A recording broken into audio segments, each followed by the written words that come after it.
The guy left the house and didn't believe what he saw in front of him, so he was sure that he was dreaming. He was shocked that such cute creatures could be so aggressive and held their weapons ready in front of him. The guy understood that the situation looked crazy, but the shine of the blade spoke of complete sobriety and the reality of what was happening. Before he had time to recover from the shock, he heard an appeal to himself from the side and looked at the ground where a cute girl with elven ears was asking for help. At that moment, he finally thought that he was really dreaming about all this. A beautiful aurora borealis hung over the city. The guy was vacuuming the living room floor just as the TV news anchor announced an announcement about an aurora called Aurora. The presenter continued to talk about the wonderful phenomenon of nature and clarified that today there is an opportunity to watch it in Korea, which interested the guy, and he stopped vacuuming to look out the window. The guy looked out the window in fascination and repeated to himself the name of the aurora radiance and thought that it sounded beautiful. The dreamer thought that this was a good sign and that it meant money that could possibly rain down on him from the sky. Mom's sharp slap on the back brought her son flying in the clouds back to the half-cleaned floor of the house. While the guy was rubbing his back after the spanking, the mother reminded her son that she told him to clean up, and he was shirking, and asked him whether he fulfilled her request. The mother, having not received an answer from her son, noticed that there was a frame with the photo facing down on the shelf. She took the frame in her hands and wiped it, asking either herself or her son why the photograph fell. Mom put the frame properly on the shelf, and in it there was a photo of a very nice family, where the son was still small. The woman asked her son to quickly finish cleaning, and at that moment she would prepare something tasty to eat, to which she received consent. When the vacuum cleaner hummed again, and Mom went into the kitchen, none of them noticed that the photo frame had fallen on the shelf. It was time for dinner, and mother and son decided to drink their favorite drink. They put the plates on the windowsill, opened the window and savored their dinner while looking at the polar lights, and the son wanted to ask why his mother decided to set the table in his room. The mother, surprised by her son's question, said that his room had the best view of the lights, and added that this could only be seen once in a lifetime, and she also saw in this a sign from nature itself to congratulate them on their move.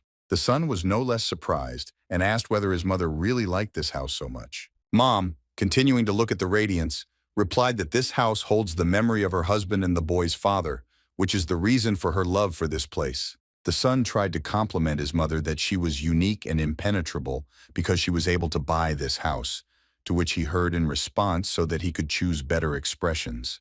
The mother decided to support their humorous conversation, and grabbing her son's hand with a grin, inquired about the fact that the guy had not yet outgrown puberty, and he didn't like it.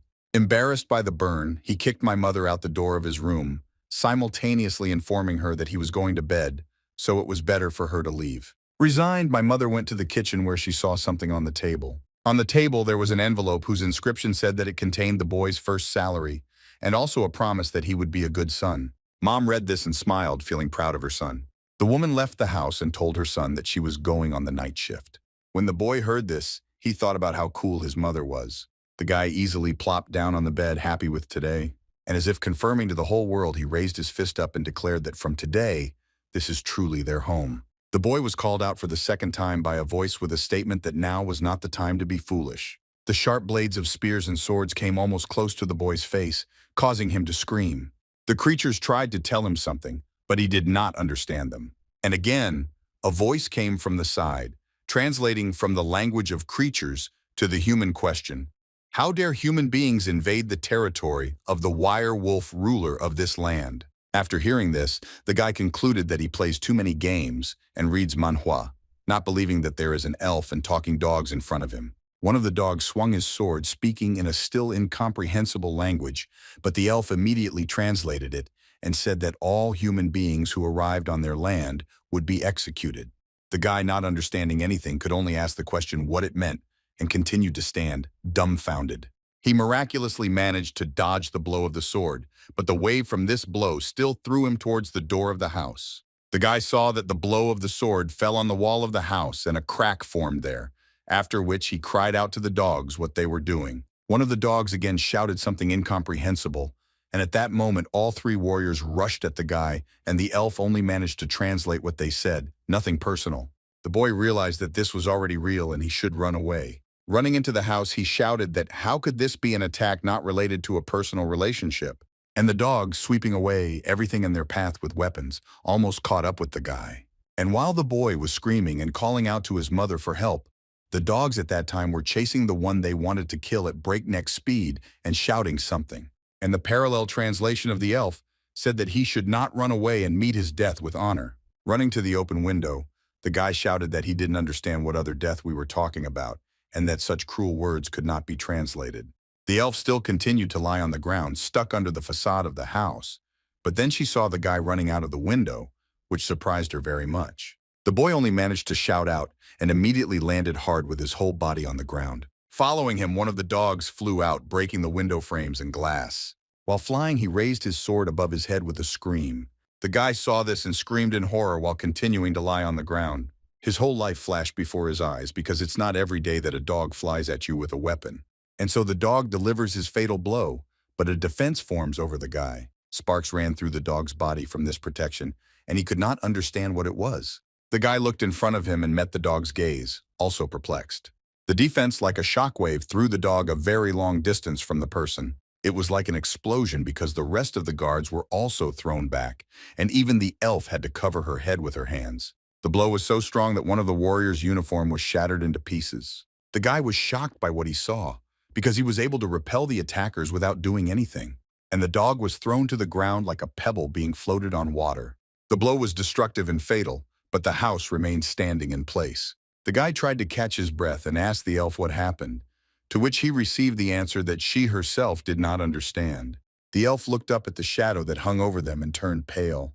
The guy saw the reaction but couldn't understand what was going on. The boy felt something dripping on his head, and he heard a terrible voice that asked who dared to disturb his peace. When the boy turned his face, he saw in front of him the largest and sharpest teeth, from which saliva was dripping.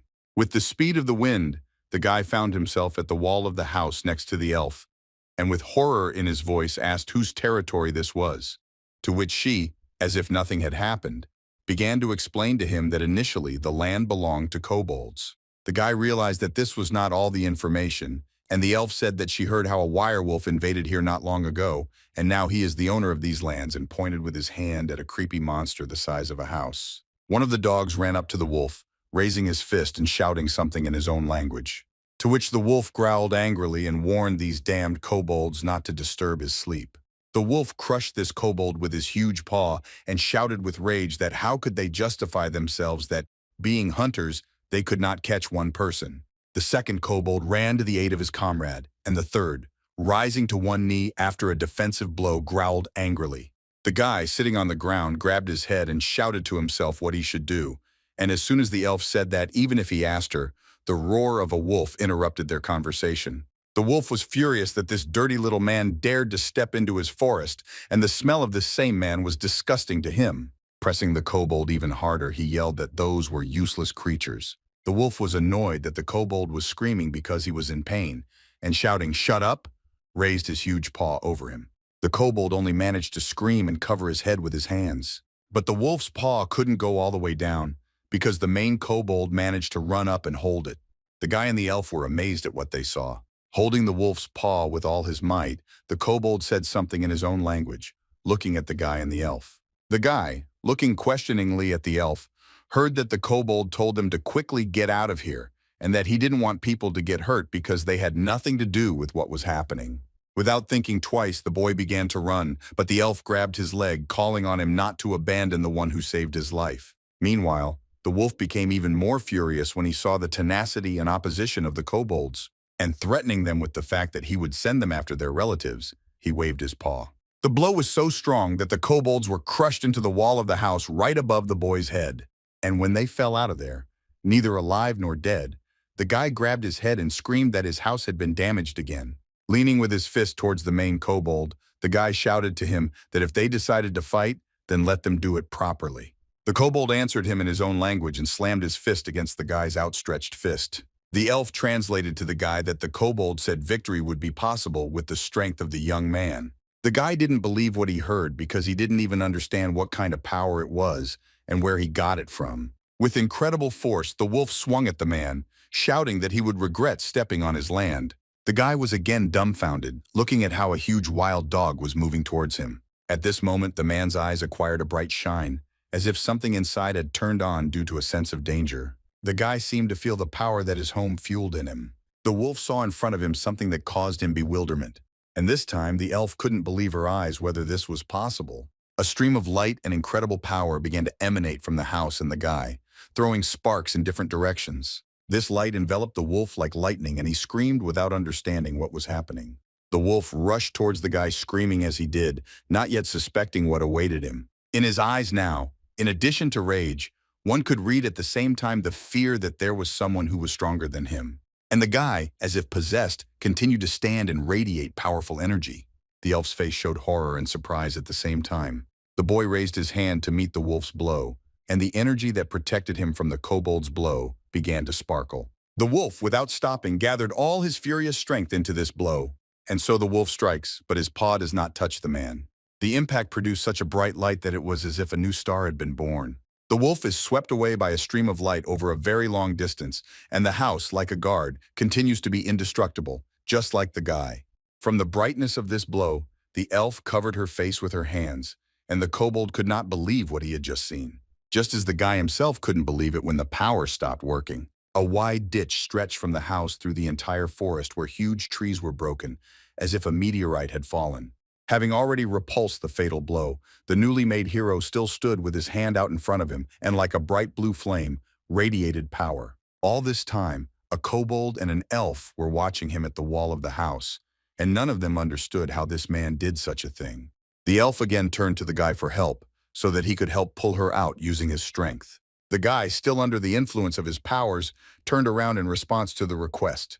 He put his hand out in front of him with the same charge of force as before the wolf's strike. The kobold and the elf, realizing what could happen now, put out their hands and shouted to the hero so that he would simply lift the house. The guy moved towards the victims, and if it had been a dark night, he would have illuminated the entire clearing instead of the moon. He even firmly grasped the facade of the house and began to lift it. Applying a titanic effort, he screamed because although the strength helped, the body was still human, and he was able to raise the house enough so that the elf could get out. The guy froze, probably feeling that his strength was fading. One of the kobolds managed to drag the elf to a safe distance. The guy's strength left him, and being immobilized, he began to fall. The house, like a huge box with a hum and dust, fell into place, and the guy fell to the ground without strength, and the kobolds and the elf immediately rushed to him. Opening his eyes a little, the boy began to come to his senses. And since he was no longer under the influence of his powers and reason had returned to him, he remembered the monster and jumped up screaming about the wolf. He found himself in his room on the bed and tried to catch his breath. The guy looked around and tried to understand if it was a dream. The guy went down the stairs and stretched sweetly, concluding that he plays too many games. He continued to talk about how he had dreamed such nonsense, and at that moment he stepped on a broken plate lying on the floor. The boy was surprised where the broken plate came from. He remembered how the kobolds were chasing him and sweeping away everything in their path, and cold fear shackled him. The guy heard some sounds outside the front door. He stood in the middle of the corridor and looked at the broken and scattered things around the house. He was overcome by an ominous feeling, and already familiar silhouettes flashed outside the window. The boy approached the door and, holding the handle, began to open the doors, still not understanding whether it was a dream or not. In the bright daylight, the elf greeted him with a smile, glad that the man had woken up. The guy couldn't utter a word because he realized that everything he experienced was for real. The kobolds were rushing around, cleaning and running with bags, and the elf approached the hero and said that she was worried because he had been sleeping all day. The elf said that the eyeballs of a wolf are a valuable magical ingredient, and she prepared one for the hero, and then handed the guy a huge, yellow-hot ball in her hands. Nearby, there were bags filled to the brim with something red, and when the elf said that the pancreas is also used for making potions and they managed to save it, the guy was chilled to the marrow of his bones. He fell to the ground in horror, and the elf did not understand what frightened him so much. The man realized that everyone he saw and the remains of the wolf were real. Where recently the guy himself was cleaning, the kobolds were wielding a vacuum cleaner at full speed, and the hero stood angry and watched them. The angry guy silently approached the vase of flowers to check its safety. Although the vase seemed intact at first, it fell into pieces in my hands. The guy was angry because he remembered how much his mother treasured this plant. He jumped onto the place where the window used to be and, in a rage, shouted questioningly to the kobold about how they were going to fix what they had done to the house. The elf and the chief of the kobolds were sitting on their knees on the ground with their hands raised.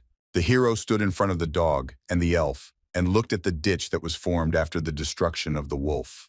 The guy looked at his hand and again could not believe that everything was not a dream, and even more, he could not believe what he had done to the wolf. The elf sat on the ground, still holding the monster's eyeball in her hands, and was glad that it was not damaged. The guy came closer and pointed out that although he didn't believe it, he still wanted to understand whether the elf was really in front of him, which shocked the creature, which immediately brought its sharp ears to the argument. The elf didn't like the fact that they didn't believe in her, and the guy, meanwhile, lowered himself and asked the dog if he was a so-called kobold and touched his nose. The elf translated the kobold's furious and proud statement as saying that they really are who they are and that they are direct descendants of Siberian huskies and some mixed-breed dogs, and she introduced herself as an elf named Moo.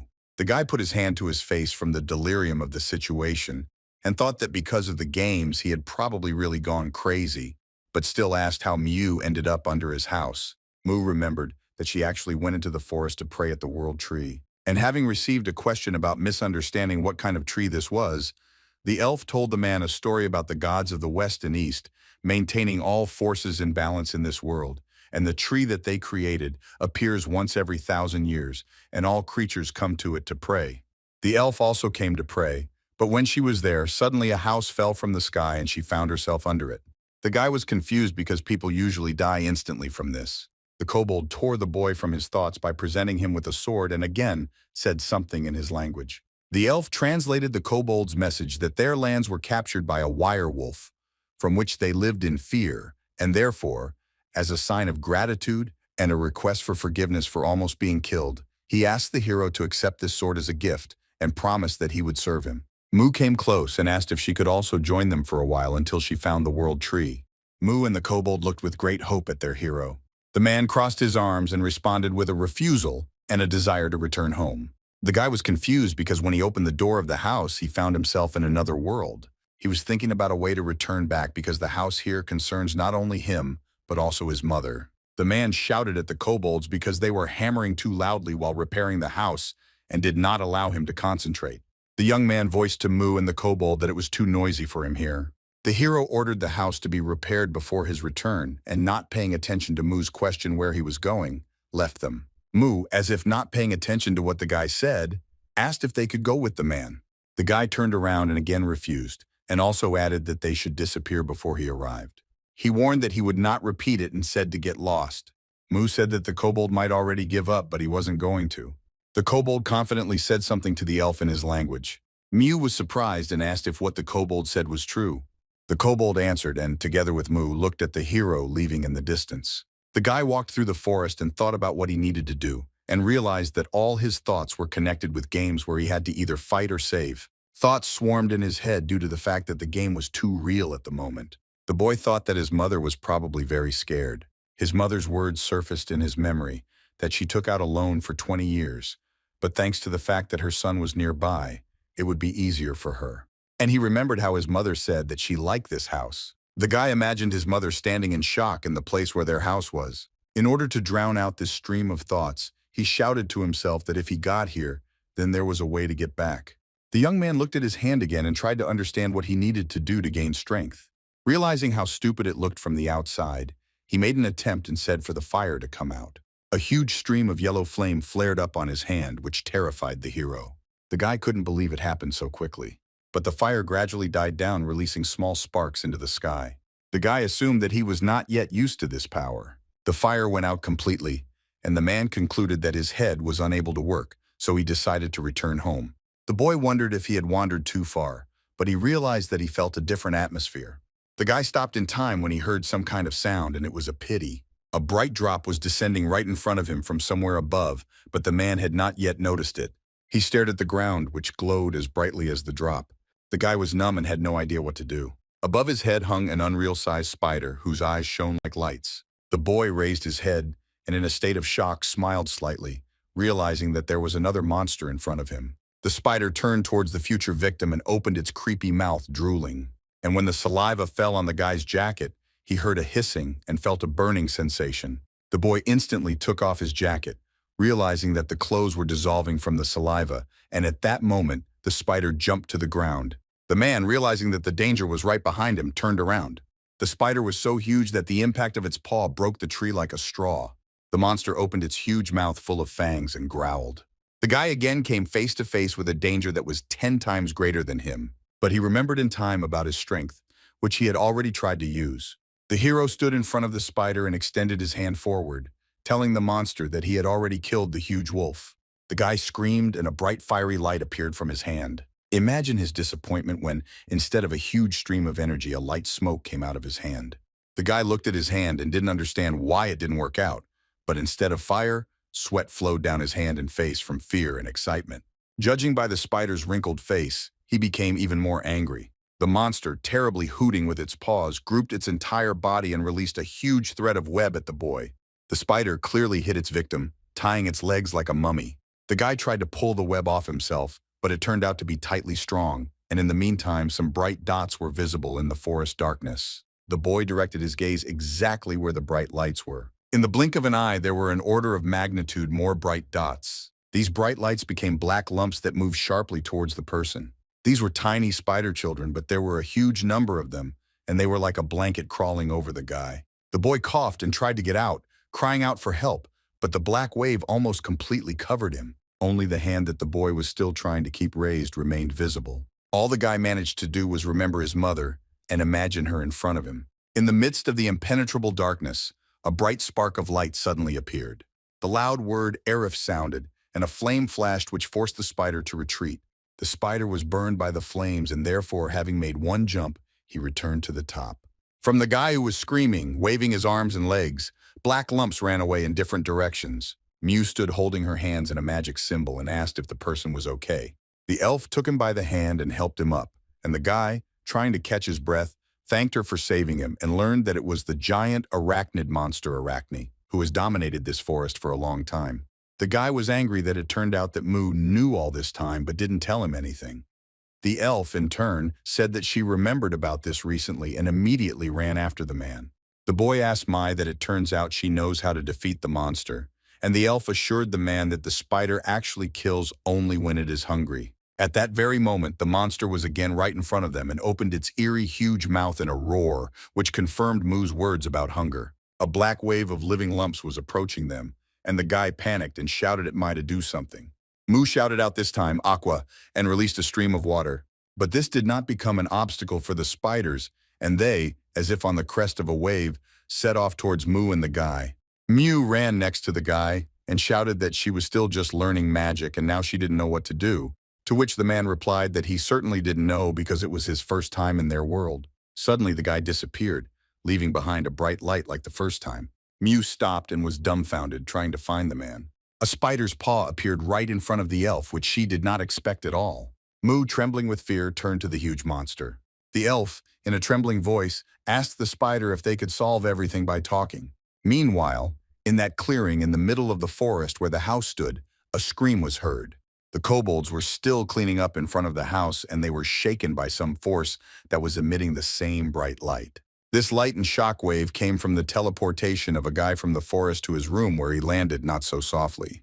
The young man ran out of the room in torn clothes, screaming about the spider and trying to figure out where the elf was. As soon as the guy voiced his thoughts, a bright light shone and pulled him back into the room like a magnet.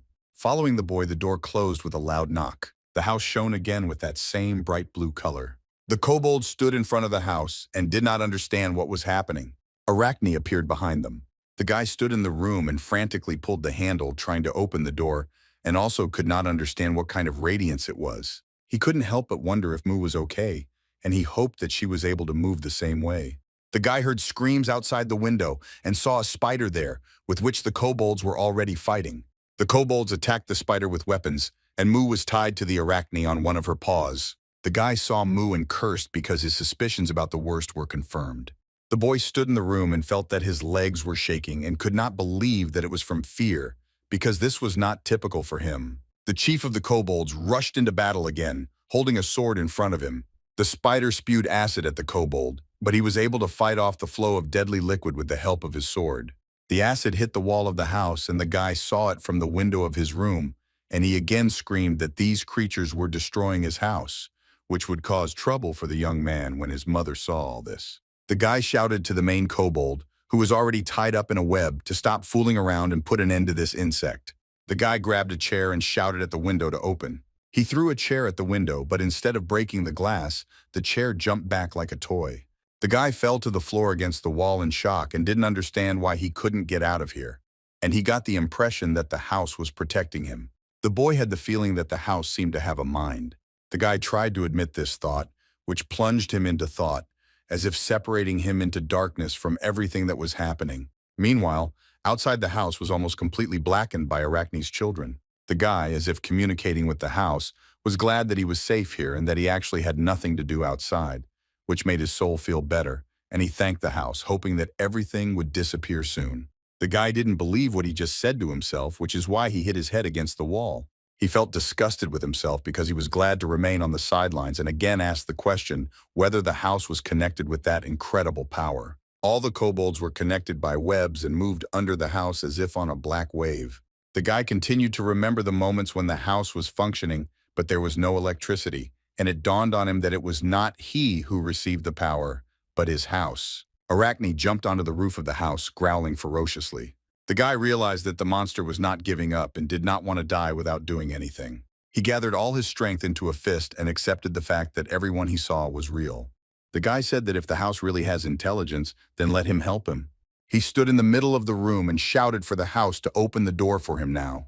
The light coming from the house lifted the spider above the roof. And after that, like the wolf last time, he threw away Arachne and his children with a powerful stream. The spider landed on the ground in front of the house as if a helicopter had landed and kicked up dust. Power emanated from the house like a bright blue flame. Arachne was furious and showed it with all her being. The radiance no longer began to emanate from the entire house, but focused on the front door. The door opened slightly and a human leg was visible from there. It was a guy, and just like the last time with the wolf, he now also radiated powerful energy. The guy was determined, because the protection of both creatures and the house depended on him. The hero threatened to kill the spider if he did not want to know his strength. Arachne, emitting an eerie hiss, called on her children as an army. The monster attacked and while jumping, throwing out a web, roared furiously. The hero, flashing lightning, was able to fight off the web and the children of Arachne who were already close. The guy jumped away from the web towards the monster, and as if he had a sharp blade instead of a hand, it cut the web and freed Mu. The main kobold saw what the hero did and shouted something to him. The guy, holding Mu in his arms, who had just woken up, went down to the ground. Mu was weak and scared and could hardly believe what she saw. After all, before her there really was the face of a real hero. This time, in addition to the bright lightning, there was a shield around the guy that the spider could not break through. The spider lashed with terrible force with its web, as if hitting a shield with a batog, but this did not change anything. The monster, attacking, used its paws, but the hero was unshakable and stood straight and calm under the shield. The guy looked at the spider. With confidence in his voice, he asked if this was all that he was capable of. Arachne was angered by this man's arrogant confidence, and she sent her black army of children against him. Without much effort, the guy, in the blink of an eye, found himself on the roof of the house with one jump. The guy shouted that now it was his turn to strike, and 2 flames appeared from his hands. He screamed and directed streams of fire directly at Arachne and her children. Like fiery fireworks, the guy deftly threw fireballs at the monster one after another. The spider took the hot blows on itself, thereby covering the children with its body. The guy was incredibly shocked and did not believe that his family had such powerful power. And if the last time he fought with a wolf he didn't remember anything, now he feels the power in full. In the midst of these thoughts, right in front of the guy above the house, an Arachne appeared in a deadly leap and pointed her 2 knife-sharp front paws at him. The man manages to grab one of the monster's paws right above his head, preventing him from killing himself. The hero threw the spider to the ground with terrible force, as if a plane had dropped a bomb, and shouted that it should not come near his house. The guy, unlike his enemy, softly descended to the ground among the clouds of dust that had not yet settled down after such a strong blow. Arachne took a defensive position, and the man threateningly asked if the monster would like to try to fight again. The spider, from an unprecedented size, increased several times more, like a ball, causing veins and veins to appear on the body. The monster hissed furiously and exhaled from its mouth air the same color as its poisonous saliva. Mu shouted that this was a poisonous fog, and everyone needed to hold their breath, which the kobolds immediately did. And because such a thick fog suddenly covered them and nothing was visible, Mu called out to the man to understand where he was. Among the foggy curtain, the silhouette stood still calmly and confidently. A huge shadow jumped over the hero with lightning speed but very blurry. Like the tail of a comet or a sun-colored katana, the poisonous fog was cut through by a web. The hero looked at this deadly thread, which passed so close to him that it cut the bridge of his nose and carried away drops of blood with the force of the wind. If it weren't for the force, the guy would no longer be alive, but he continued to stand with an iron grip. And then a sudden and fatal blow was dealt directly to him. The hero, without even looking, simply raised his hands up to receive the blow of his enemy. His palms clasped together, emitting a bright light as if he had caught the sun itself. The fog divided into two parts, and in the middle of these two walls, the hero could be seen holding the spider's paw above his head. Mu and the kobolds were shocked by what they saw in front of them. Arachne growled and tried to escape from the man's hands, but the grip was dead. With an evil grin, the guy told the monster right in the face that he had managed to dispel the wind and now he would show everything he was capable of. He held the monster's paw with one hand and pointed the other at it and was already preparing to strike to finish everything. But Mu rushed forward and shouted that the fight must be stopped. The man was surprised and argued that the monster was the first to attack them, so all that remained was to finish what he started. Mayu told the guy the opposite, that in fact they started first. The elf explained that before she lost consciousness, she saw something. Namely, that because of their fight with the wolf, the little spiders lost their homes. The guy let go of the spider's paw and looked back in bewilderment. He pointed to a very long ditch leading to the forest and asked if he really did it. Mu stood under Arachne and had one of the cubs on her shoulder, and she answered the man that it was him, which is why the nest was destroyed and all the food collected by the mother spider was burned. Mu was very close to nature and brought forward the facts that these creatures would not harm others without reason. And since the shelter was destroyed, and before that a wolf attacked and ate all the supplies, the spiders were hungry and really tried to eat them. After what the elf said, the guy realized that the anger of these creatures was justified because, although he was under the influence of force, he destroyed their house. The spider was still angry, so he slammed his paw on the ground, almost crushing the kobolds and Miu. The elf hid behind the man, and the kobold stood in front of the two of them and held a sword. The guy turned to the spider, asking for forgiveness, and said that he understood his feelings and offered to attack the spider until his anger subsided. But the boy refused to die. Arachne hissed her condition, which Miu translated as a desire to eat the kobold and the elf. And only then would she forgive them all. And Miu was happy at first, but then realized that she had just translated. The guy gave his consent without hesitation, which made Miu shocked that this man was so bad. But the young man did not react to the words of the frightened elf and continued with a question to the monster that only these two bodies would be enough for all of them. And for the first time in recent times, in the clearing where the house stood, both sides negotiated and did not destroy each other.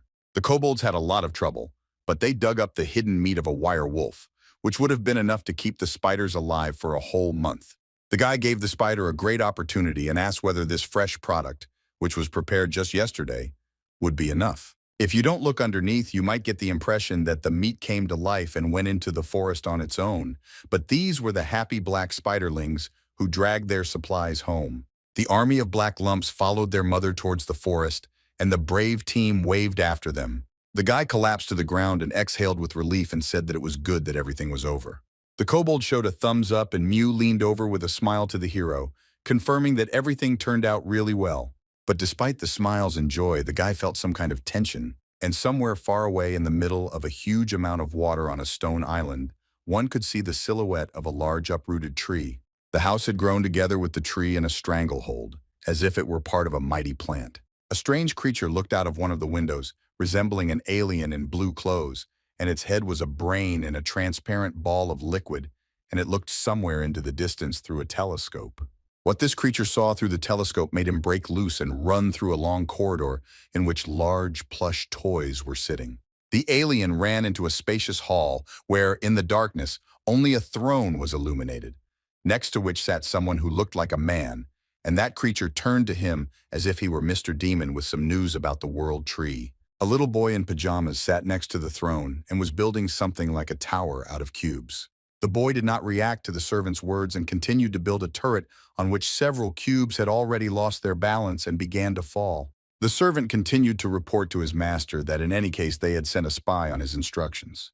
It was as if on the screen, Mu was seen along with the hero and the kobold and how they were walking towards the house, and the servant added that by this moment there was probably already information about the location of the tree. The little demon placed the last cube on the tower and it completely fell down. After the tower collapsed, the boy turned his attention to the servant, fixing his gaze on him. Something small exploded in the sky, and the hero, who was standing at that moment on the roof of the house, covering his face with his hand, because the sun was shining brightly, looked up and could not understand whether he had hit something. The guy saw the feathers flying down and realized that he had hit the bird in the sky. The young man jumped from the roof to the ground and saw that some kind of branch was sticking out from under the house, from which a glow was also emanating. The man continued to look at the plant, observing its flickering, and thought that it looked strange. The hero with a sharp movement pulled out a branch from under the foundation, thereby making a decision for himself that he should clean around the house every day. And after that, he immediately began practicing his skills. And to begin with, he shouted out the command for the pillar of fire, and it instantly appeared. The guy decided to check how powerful his power would be if he moved away from the house, and after moving 10 meters away, the fire almost went out. Having made another attempt to cause fire, the hero did not succeed, no matter how hard he tried. The young man looked towards the house and repeated to himself that he had moved exactly 10 meters away from the place of power, and wondered if it was possible that if he moved a long distance away from the house, he would not be able to use magic. And then a moment came to mind of how he stood in the spider forest and could not cause a fire, and if he had known, he would have simply taken his feet from there. The man lay down on the ground and swore that the situation was too tough and he wouldn't be able to find a way to return home, given the fact that he was a real recluse. In the distance, the voices of Mu and the kobold were heard. They were approaching the guy, shouting if he was all right, and while they were running, the hero thought that he should not tell them about the problem that had arisen. He took out a phone with a photo of him and his mother on the wallpaper, looked at it, and realized that he was bored, and he was also surprised by the inaccessibility of communication, although all the equipment was working. Despite the clear day, something shone in the sky like a star, and it was hard not to notice. Because of the sunlight, the guy had to put his hand to his face in order to see that flash in the sky. But along with the flash, a creature very similar to a cat and with a red cloak on its back was already rushing towards him, screaming. Mu ran up just when the cat was almost attacking the man's face. The elf grabbed the cat by the tail and began to pull it away from the hero while he screamed from not understanding what or who it was. And Miu still managed to turn the creature's attention to herself, but she had to cover her face with her hands as the animal fiercely attacked her with its claws. But the most terrible thing was that the cat caught the elf's ear. The creature was furious and waving its paws while already in the hands of a man, and moreover, shouted something in its own language, not paying attention to the fact that the guy asked to calm down and asked where he came from. Poor Mai was all scratched up and at the same time asked the man if everything was okay with him, to which he replied that yes, but pointed to the elf's ear. Miyu didn't understand what the guy was talking about until she looked at her ear, which instead of being sharp became human-like. She was so terrified that she did not notice the disappearance in front of her, and screaming, tried to cover her ears with her hands. The guy, dumbfounded by what was happening, no longer even noticed the mysterious guest who was biting his hands, but only stared at Miu, who picked up her ear and turned away from them with a feeling of shame, asking if everyone had seen what happened. Mu realized that explanations could not be avoided, and began her story with a description of a city that was located among the mountains, and its inhabitants lived in houses that had grown together with the trees. The most important part of the city was considered a huge multi-story building with sharp roofs, which was also intertwined with a tree trunk. One day, an explosion occurred in the large library of this house. As it turned out, it was Mu who was conducting experiments, and made the mistake of believing that she could put all the lizard's eyes into the potion. 3 elves ran into the room, covering their noses with scarves from the terrible stench, and taking into account the order to immediately open the windows of one of the elves. She was the main one. The main elf turned to Mrs. Mu with the question of what was happening here, to which the experimenter, embarrassed and burning with shame, could only begin her explanation. Mai was interrupted by the main elf and said that they could no longer bear it, and pointing to the exit told her to get out of here. Miu apologized and left the library behind the doors, of which they immediately began to whisper gossip about her, about what she had done again and what she supposedly lengthened her ears about. Mu walked along the corridor among other elves with tears in her eyes and heard that everyone already knew about the similarity of the ears of the princess of the Elven Kingdom to human ones, and about the rumors that she was a human and therefore the queen and her husband the duke were also under suspicion. But the princess continued to walk on without noticing that she had dropped something. Someone picked up a sharp false elf ear from the floor and shouted so that Princess Mu would not forget what belonged to her. Mu, barely holding back her tears, turned to the one who called her. The red-haired elf who wanted to give the ear to the princess had it snatched from his hands by another elf. He laughed and pointed out that even the princess's ears were fake and called her a fake and a crybaby. Mu shouted that she was a real elf and heard in response that real elves cannot have such short ears. And the elf again called her a fake, who pretends to be an elf with the help of fake ears. The red-haired elf took back the princess's ear from the hands of the bully. He pointed out to the rude people that they themselves are not real elves, since they believe that only ears are an indicator of belonging to their race. Mai stood motionless in front of the red-haired elf, and without taking away her ear, she told him no, which forced the elf to ask her again what she meant. The princess shouted the word no, and pushed the elf towards the steps. She was scared and confused, from which tears in large drops were already ready to break and flow down her face. Miu ran to the end of the corridor, hearing exclamations behind her about how rude she was. And the elf who wanted to help sat on the floor, angry from not understanding what happened. Among the dense forest stood a beautiful house with a clay roof, and birds were flying over it. And it was in this house that the princess lived, whom her mother, the queen, tried to call by knocking on the door and calling her full name, Raina Mu Acalister. The queen pointed out to her daughter that she knew about her whereabouts, and that she should immediately get out of there while the duke stood nearby, and tried to persuade his wife not to do what she had planned. The queen immediately ordered her husband to be silent, citing the argument that 50 years had already passed, and they could no longer give their daughter permission. And perhaps the duke agreed, but still did not understand why such suddenness. Their daughter appeared in front of her parents with the same tears in her eyes. Now the queen decided to directly discuss with her daughter whether she remembers that it is already the 50th year, and now she will not be able to refuse the trip, and asked Mu how much time had passed since the elders sent on the journey. Mu gave an answer to her mother about the past 50 years, and the queen indicated that she believed that during this time her daughter would be able to become a real elf. The mother, as if blessing her child for the journey, said that there was no point in waiting for anything. So tomorrow night, when the third moon intersects with the second moon, she will have to leave this place and hit the road. Father and daughter were shocked by what they heard, but no matter how they begged, the queen was adamant in her decision. But at the same time, she expressed her hope that Mu would learn something useful from her journey, become a real elf, and return home unharmed. Mu sat sad again with tears and held the eyeball of a wolf in her hands, leaning on the door of the house in front of the kobold and the guy, saying that this is how she ended up here and now she will wander for 50 years. The guy held the uninvited ferocious guest under the flask and briefly indicated that Mai was kicked out of the house, to which the princess shouted that she had gone on a trip and not what he said. The man asked what would happen if Mu did not find the world tree, to which she replied that it was not difficult, and even if the hero did not help her, she could cope alone. For the guy, the last straw was that he was called Mr. Man, so he said his name Kangnam and still heard Mr. Kangnam. Khan asked Mu about the desire that the tree can make, and if this is true, how many of these desires are there? And the princess said that the tree is really capable of doing anything. From the good news, Khan became joyful and, continuing to keep his foot on the flask with the ferocious creature, said that the elf and kobolds could stay here. But then the guy voiced a condition, namely that they could stay until they found the world tree. Miu agreed with this, but pointing questioningly at her ear, she wanted no one to find out her secret.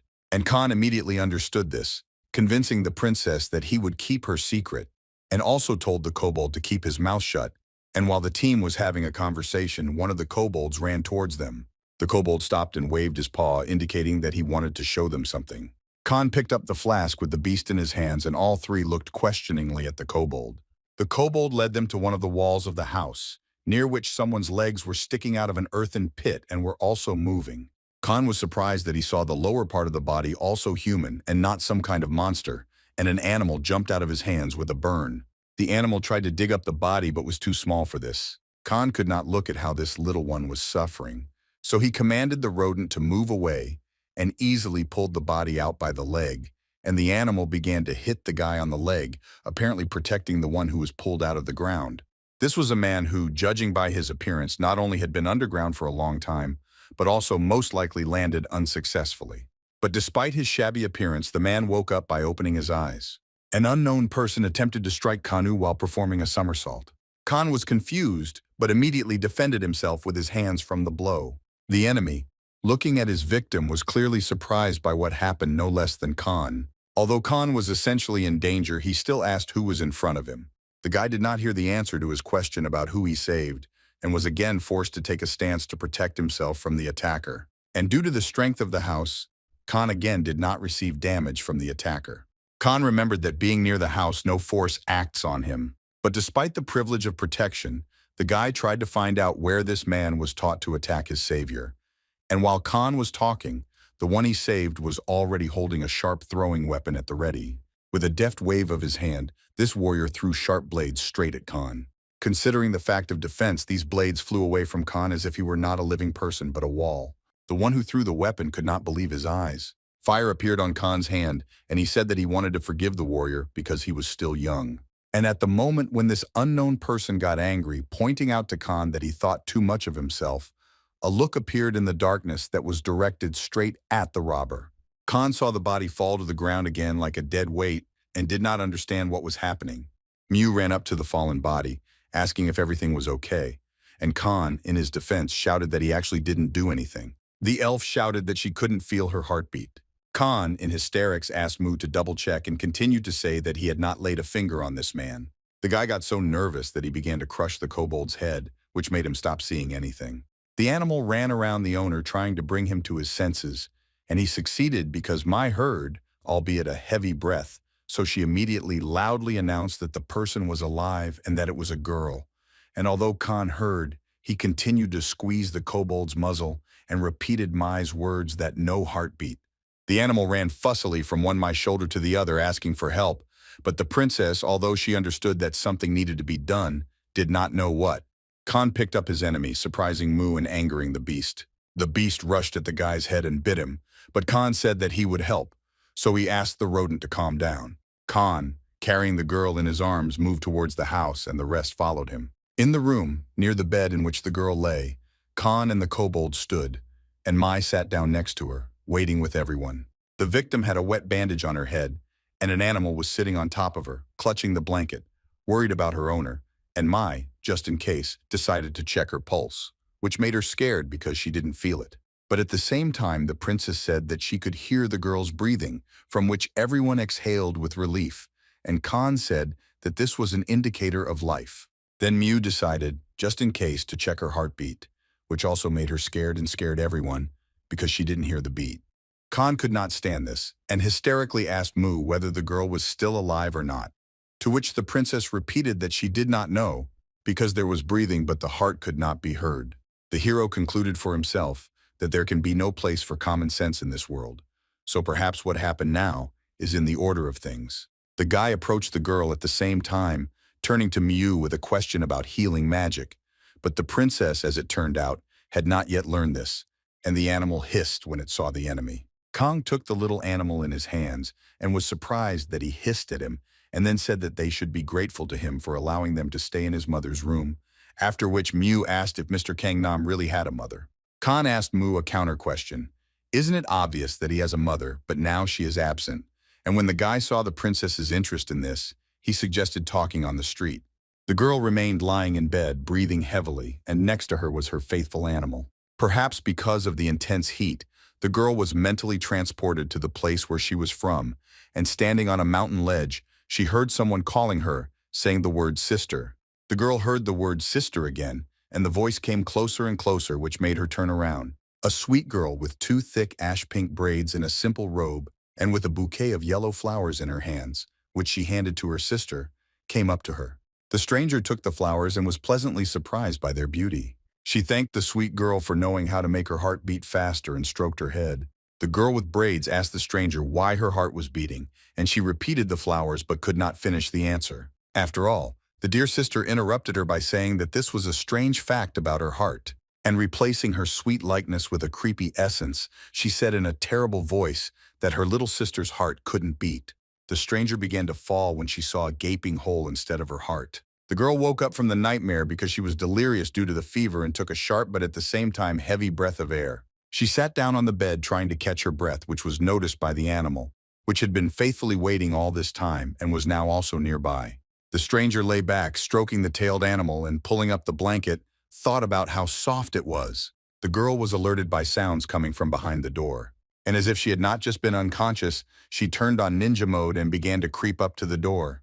The stranger, hanging from the ceiling, opened the door slightly to see where the sounds were coming from. In the kitchen, the microwave made the sound of finishing heating food. Can was upset that he had to give his food to Moo and the kobolds, but they were terribly hungry. The kobolds attacked the food, and the animal joined them, and Moo, with her mouth full, asked Khan how such delicious food could be in these boxes, to which the guy wanted to answer that it was called semi-finished products, but changed his mind. The guy took this opportunity to say that this delicious food appeared thanks to his mystical divine power and showed fire in his hand. Mew took one of the dishes and asked what it was called, to which Khan said that it was fried pork, chayukpokim, and the princess could only pronounce chukpuk. The next divine food was kimchi, and Khan clarified that it was prepared with real Korean hands. Mew stuffed her mouth full, and the spiciness of this dish was not long in coming because the princess's face became as red as kimchi dressing. And the kobold, seeing the reaction to the food, moved his plate closer to the elf. Khan, in order to surprise everyone, again said that such a level of sharpness is a common thing for him, and the applause was not long in coming. It wasn't limited to just food, and Mew asked what was in the cup and found out that it was coffee prepared personally by Mr. Khan. Inhaling the aroma of the drink, Mew rushed to the sink to pour out the coffee, which horrified Kana. Mew covered her mouth with her hands and voiced her suspicions that the drink was spoiled or that poison had been added to it. So even the kobold pointed his sword for defense. Khan, grinning, said that he was not surprised by their reaction because they did not understand the delights of the taste of real coffee. And while the man was saying this, the animal tried to quietly steal the food, which attracted attention. The guy went down to the level with the animal and quietly and calmly told him not to be embarrassed and eat himself, because his mistress had also prepared food, so he shouldn't steal, especially since Khan's mother has an iron rule that there is no place for thieves in the house. Khan told the tailed beast that he did not consider him and his mistress to be thieves, and just at that moment, a stranger peeked out from behind the door. Khan wanted to discuss with the beast what kind of girl was lying in that room and what she was doing near his house. The beast spoke to the kobold and the kobold to the elf, and she, in turn, translated the beast's answer as a refusal of information since it was a secret. The kobold attempted a dialogue, but the furry animal shook its paws and shouted that it would never tell this. Khan got angry because all these different languages confused him, along with the translation at once, and gave the beast the argument that he had fed them, so the fluffy could have shared information instead of denying. Unexpectedly for everyone, instead of the animal, the stranger herself answered that she was looking for the world tree, and she was immediately bombarded with questions about how she was feeling and when she managed to get up. The stranger began to tell what Mukhan had once said, namely about the rare appearance of a tree and the fulfillment of a wish, and Khan interrupted the girl by clarifying that everyone who was here was also looking for him. The girl jumped up and in shock asked if they really knew the location of the tree. Khan replied that they did not know the location of the tree, but he also needed to find it in order to return home. And in response to the stranger's counter-question that he was not at home now, Khan refused to explain everything to her. The girl sat back at the table and thought about it before saying anything. She decided to tell her story with the beast about finding the tree, and she explained that while she was looking for the tree, she felt an ominous energy that came from some unknown person. When Khan asked who the energy came from, the girl refused to answer. But the girl continued to say that suddenly, out of nowhere, a huge fiery cloud of energy appeared and knocked her down. Khan immediately understood what was going on, and Mayu already started talking about what it could be. But Khan shouted, interrupting Mew and attracting everyone's attention. Khan cleared his throat and asked the girl about her search for the tree according to her words, after which he voiced that he was very sorry because they had no idea what it looked like. And the guy pointed to Moo, arguing that even this elf, who has lived on Earth for 200 years, does not know what a tree looks like. The girl held out a scroll in her hand in gratitude for her salvation. The princess took the scroll in her hands and unfolded it, not believing that she would now see the world tree there, and Khan, not seeing what was on the scroll, also tried to look at it to see. And so the hero held the unfolded scroll in his hands and looked at it with a thoughtful look. In Khan's eyes, there was a clear lack of understanding of what he was seeing in front of him. On Khan's face, there was a silent question about what he had in his hands now because this scroll was unusual. Instead of ancient manuscripts, a moving hologram shone brightly in his face. The stranger stood next to the guy and explained that this was a map, and it was made from the birch bark of the world's trees that had appeared earlier, and the map showed what state the tree was in now. Khan concluded from what he saw in front of him that the tree was now blazing with fire, and Mew did not believe the words, so she came up to check. The stranger, with a sharp movement, snatched the map from the guy's hands and said that this was impossible since the world tree cannot burn. What was her reaction to seeing the fire on the map? The stranger didn't say a word but simply jumped away through the window, breaking it, which is why Khan was angry and shouted that it's really impossible to use the doors. And besides this, he again mentioned his irritation at the fact that everyone was trying to destroy his house. Khan ran out of the house and found the robber on the roof and asked if she was going to come down. He was outraged that how dare she climb onto someone else's house. The stranger stood on the roof and looked around, clearly trying to find the tree, and did not notice Khan's exclamations. The girl indifferently jumped from the roof to the ground and ran away. She ran away so quickly towards the forest that she left a trail of dust behind her, and Khan, watching her, wondered why she was so furiously looking for the tree. Khan had an epiphany because he remembered the tree's ability to fulfill any desire.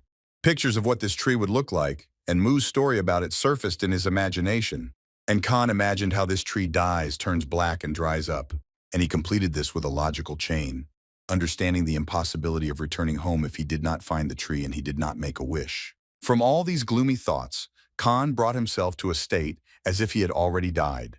The guy's thoughts were so loud and pulled him in that he didn't notice how Mu was already standing behind him, and when he turned around, he only asked what would happen to his wish if the tree died, to which he received the same answer which he already knew, that he would not return home. Khan realized that everything was really that serious. At that time, the stranger, deftly like her animal, jumped from tree to tree in the forest and talked to her furry friend that she was sure that the tree was nearby, and if there was a fire, then there should be traces. The girl easily rose above the trees and with confidence or hope tried to see traces of the fire. She looked around, hovering in the air, and the animal, standing on its hind legs on her shoulder, also peered into the distance. The girl looked at the dense forest from a bird's-eye view and wondered to herself where the tree was. After voicing her thought, she felt terrible pain and saw a bright light shine where the bandage was. The girl lost her strength and, like a stone, began to fall down, and the animal followed her. The impact on the ground was strong and clouds of dust rose from it.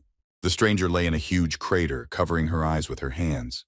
Tears were streaming down her face, apparently from a feeling of hopelessness. Khan, all this time, couldn't find a place for himself because he didn't know what to do. The guy came home and saw how Mu and the kobold were gobbling up semi-finished products with appetite, and he was outraged how they could eat at such a moment. Mu, with her mouth full, said that it was difficult for her to resist such a yummy and added that the world tree can grow again if its roots are not damaged. The sad atmosphere in the house was disrupted by the sudden return of the stranger through the other half of the window, which she also broke, just like the first one when she ran out. Khan raised his hand over the girl in whom the fire was already blazing, and she snatched the scroll from his other hand, and Mu, literally holding the hero's hot hand, asked him to calm down. The robber opened the scroll, and this time the fire was no longer burning there. Mai explained that this paper is capable of storing memories, and thus you can see everything that happened to the tree, and Khan drew a parallel, calling it a video recorder, which Mai did not understand. The stranger, still looking at the map, screamed that she had found a tree. On the map, you could see a sprout that had just emerged from the ground. The next image showed the same tree, but now grown. In the last picture, the tree had thick leaves and two human silhouettes stood next to it. Mu was surprised that the sprout was so small and indicated that it was the first time she had seen the sacred tree in such a state. And Khan at that time changed his face because he remembered that he had already seen such a weed somewhere. After the guy's thoughts, the stranger, looking further at the map, screamed at what she saw. The map showed something square falling onto a tree sprout from above, and what fell on the sprout flattened it into smithereens. And in the next image, you can see how the tree made an attempt to crawl out from under something heavy, but two human hands reached out to it. These hands grabbed the stem of the tree and uprooted it. Words cannot express what Khan felt at that moment looking at the map. Everyone who looked at the map was horrified, and Mew screamed, "Who could do this?" And only Khan stood neither alive nor dead at that moment behind them all. Khan realized that it was his house that fell on a tree sprout. He remembered how he saw a root or branch sticking out from under the foundation of a house and pulled it out. But the creepiest thing is that Khan, calling this weed disgusting, threw it into the fire from the heat of which the kobolds warmed themselves. The guy became paler than the walls in his house from the realization of what he had done with his own hands. Khan turned to the window with broken glass with scant hope for a different scenario. The guy looked out of the window and saw how the kobolds were trampling on the very fire that had almost smoldered. He realized that among these coals lay what everyone who was now in the house was looking for. Khan was overcome by the most disgusting feeling of fear mixed with guilt and hopelessness. When the story of the tree reached its end, the map caught fire. Everyone who watched the map could not utter a word, and only Mu asked who could have committed such a disgusting act. Khan, all on his nerves, decided to ask again, maybe this is not the same sprout, because he heard from everyone the story about the fact that the world is so strong, because it created this world, and it cannot be so easily destroyed. To which Mu showed him a map burned in the middle where the diary of the sacred tree was written. The stranger was furious and said that she would immediately find the creature that killed the tree and destroy it. Mu asked the girl if the world tree had really been destroyed, to which the stranger replied that she didn't know, but she had to find out who did it. The kobold took the sword in his hands, and with the help of Mu, everyone heard him tell him who it was, and he would chop him into pieces. The stranger sat down in the middle of the room in the lotus position, escalating the situation with silence. And looking at everyone, the girl said that she had arrived to destroy the tree. Mu asked the stranger what she was talking about, because she couldn't believe what she heard. Khan, without thinking twice, in order to shift the focus of attention and suspicion, immediately grabbed the stranger's clothes and shouted that he had caught the criminal. The girl did not lean and did not run away, but only said that she had an order. Khan did not understand what she meant, and the girl continued that she was ordered to destroy the tree, but someone had already done it before her, and they shouted at her that she was talking nonsense and to tell the truth. The stranger explained that the tree cannot be destroyed, and Khan interrupted her by asking how something that cannot be killed could die. After which the girl continued about the vulnerability of a tree sprout in the first week of its life, and that it is no different from other plants, and in the first week of life it reserves strength so that becomes sacred. The girl further talked about the order that she was given to destroy the sprout in order to take away the chance from all creatures. Khan pointed his finger at the stranger and said that he was right that this girl was a criminal, but Mu asked what was meant by the words about taking away everyone's chance. The stranger, as if suffering from what she had to do, shouted that it was all because of the one who gave the order, because he wants no one to be able to destroy him by making a wish at the tree. Mu immediately asked a counter question: who controls the girl? The stranger refrained from answering and only kept her gaze on the elf. And then she looked at the guy and said that she would ask him only one thing, namely, what connects Khan and the one who gave her the order, which made him dumbfounded. Silence reigned again among everyone standing in the house. The silence was broken by a knock on the front door and someone's voice behind it. Everyone froze looking at the door, and Khan either asked himself or others who was there. The stranger realized something for herself and exchanged glances with her animal. The girl seemed to dissolve, leaving behind only a little radiance. Khan opened the door a little and cautiously looked out at whoever was knocking. Immediately at the threshold stood a bearded grandfather with gray hair, dressed in the style of a Viking, and behind him were three more peasants, one of whom blew a trumpet, the one in the middle sang a song, and the last one danced. Grandpa turned to Khan, greeting him as the keeper of the tree, and said that they had not seen each other for a long time, and the guy did not understand at all who he was talking about.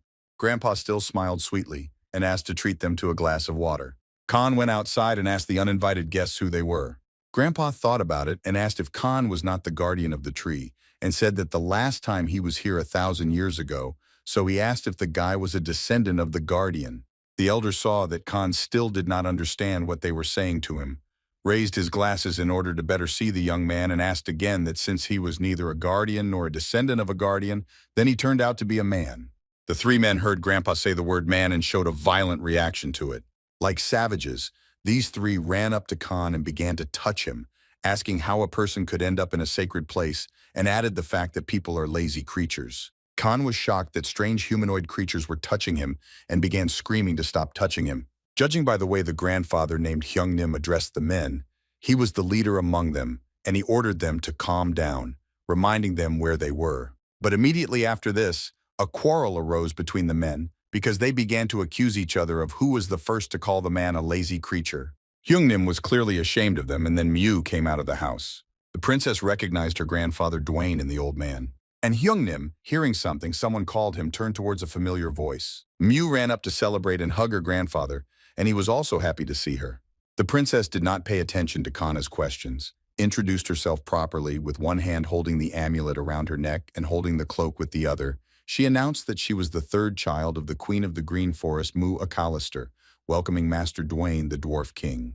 Dwayne emphasized that a lot of time had passed and Mew had grown a lot, to which the princess replied that Grandpa, on the contrary, had not changed at all, and Khan at that time was looking at young Nim, not believing that in front of him was a real dwarf. Like thunder in broad daylight, the loud blow of a massive hammer rang out. All the same, three dwarves examined what they hit with a hammer, criticizing the terrible choice of material, and said that this was the first time they had seen such a terrible mood.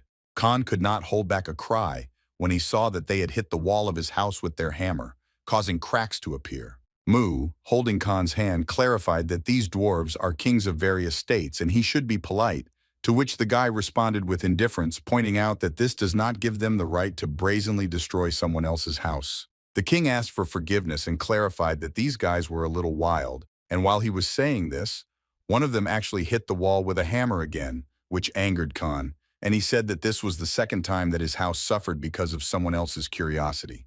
Hyungnim decided to ask Kong again whether he really was not the keeper of the tree. The guy introduced himself to the king, saying his name and saying that he is the owner of this house, but is not the keeper of the tree. The king again looked thoughtfully at the guy.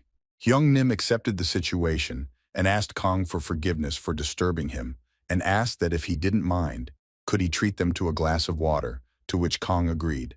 Mu modestly turned to her grandfather in the hope of learning something about the elf queen. The king understood what the princess meant and said that he heard everything, asking Mu that she seemed to have been kicked out, and the elf, burning with shame, tried to say that this was not so and she went on a journey. Dwayne saw Mayu's embarrassment and said that he understood everything, and then asked if the princess had achieved what she wanted, to which the elf began to explain the situation.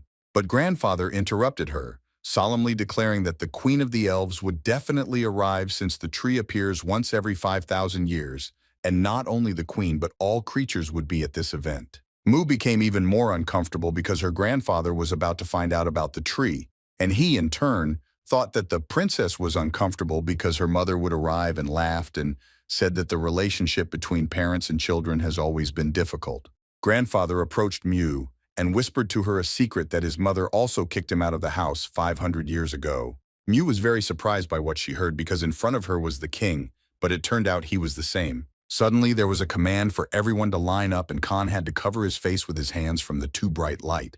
Judging by the silhouettes with spears, some kind of army was walking ahead. This army was led by two riders on horses, namely the Duke and the Queen of the Elves. Kanu was not so bright either from the sun or from his fiery power. The queen dismounted and said that they had not seen each other for a long time. She came closer to Dwayne and respectfully greeted him with a bow and called him the King of Gosan, and he, in turn, also bowed, saying that he was glad to meet the queen. And only the Duke, despite all these rules and honors, ran as fast as he could, shouting his daughter. They hugged each other with tears in their eyes, and the father asked how his daughter was doing. The queen turned to Sir Arundel with a hint that there are rules of decency, and he suddenly found himself at a distance from his daughter. The restrained mother said that they had not seen each other for a long time and called her daughter by her full name, while the father, meanwhile, continued to wave and smile at his baby behind the queen's back. Khan, behind Mu, looked at them the same way as before at the dwarves and only now realized that since the queen is Mu's mother, then she is really a princess, and in front of him are real elves. Mayu had already started talking to her mother, but she asked if they could talk in private. Grandfather heard approaching sounds in the sky and, putting his hand to his face, raised his head up and announced someone's arrival. Huge humanoid birds descended from the sky like bullets, and Khan had not yet recovered from the shock when other lizard-like creatures appeared from under the ground right next to his feet. But that was not all, because on the other side the clatter of hooves was heard, and these guests already looked more like people. A certain gray-haired man with a crown on his head joked that he was the last to arrive, and the lizard said that everyone had already gathered and they were all heading to Hyungnim, and he greeted the leaders and turned to General Rito to find out if he had become king. The lizard replied that he had indeed become the king, and that he was glad to see Dwayne again, and Hyungnim in turn looked at the king of people and tried to remember something. The king of people saw Hyungnim's thoughtfulness and said that it was normal that grandfather could not remember him, because they met when the king was 5 years old, and ordinary people do not live that long. What the king said to the people made him and Hyungnim and the lizard laugh. Khan, terribly nervous, still approached the kings and, asking for forgiveness for interrupting them, asked someone to explain what was happening here. Grandfather answered Khan that their meeting was obvious because everyone had gathered to look at the sacred tree that appears once every 5,000 years, which made the guy feel uneasy again. The elf queen noticed that the king's people had suffered greatly, and she would help heal the wounds. The king of people confirmed the queen's suspicions and said that on the way here, they met many more monsters than usual, and this had never happened before. King Rito sympathized with the fact that this journey was difficult for the people, but immediately emphasizing their strength, he said that they managed, as always. The king of people, in his humorous manner, said to stop embarrassing him. The elf queen said that she had some kind of premonition and remembered how she came to the same place when she was younger. The queen continued to say that now everything has changed a lot and she does not feel the power of the sacred tree at all. King Redo said that the queen's feelings are quite obvious because the tree is at the stage of strengthening and monsters are also a common thing. Hyungnim somehow smiled heavily and said that this is all wonderful, but there is one thing. Grandfather couldn't finish because one of the dwarves ran up and whispered something in his ear. Dwayne looked somewhere far into the distance and, surprised by something, said that everyone was already taking their seats and they risked being late. Khan also decided to look in the same place as his grandfather and was surprised 100 times more. The entire valley was filled with completely different creatures that were approaching the house. The creatures set up camp and lit a fire. They were all different and all moved differently. Khan still looked at the approaching guests with his mouth open and did not understand who they were. The guy turned to King Dwayne with the question of whether all these creatures came to look at the tree, to which the grandfather replied that this was so, and it was great because all the creatures that were once enemies now live in harmony. Khan looked as if his life had come to an end, and he was absolutely unable to say a word, and his grandfather said that it was time for them to go too, and headed after the other kings and queen. All that Khan could squeeze out of himself was a hysterical laugh and the words that he was finished. The creatures who arrived at the place of the tree were already having fun, raising their mugs and hitting one against the other, shouting for everyone to drink to the bottom. They lit a fire and standing by it they spoke loudly and laughed, shouting that today was their holiday. Some of the creatures even began to say toasts, and one of them was that luck was on their side. Taking up the excellent toast, others agreed, and with a smile on their faces, said that they should thank fate for the fact that their generation has the opportunity to attend such a magnificent event. And while the inhabitants of this land joyfully shouted and had fun, Khan watched them from the window. The guy was all on edge and started gnawing on his fingers.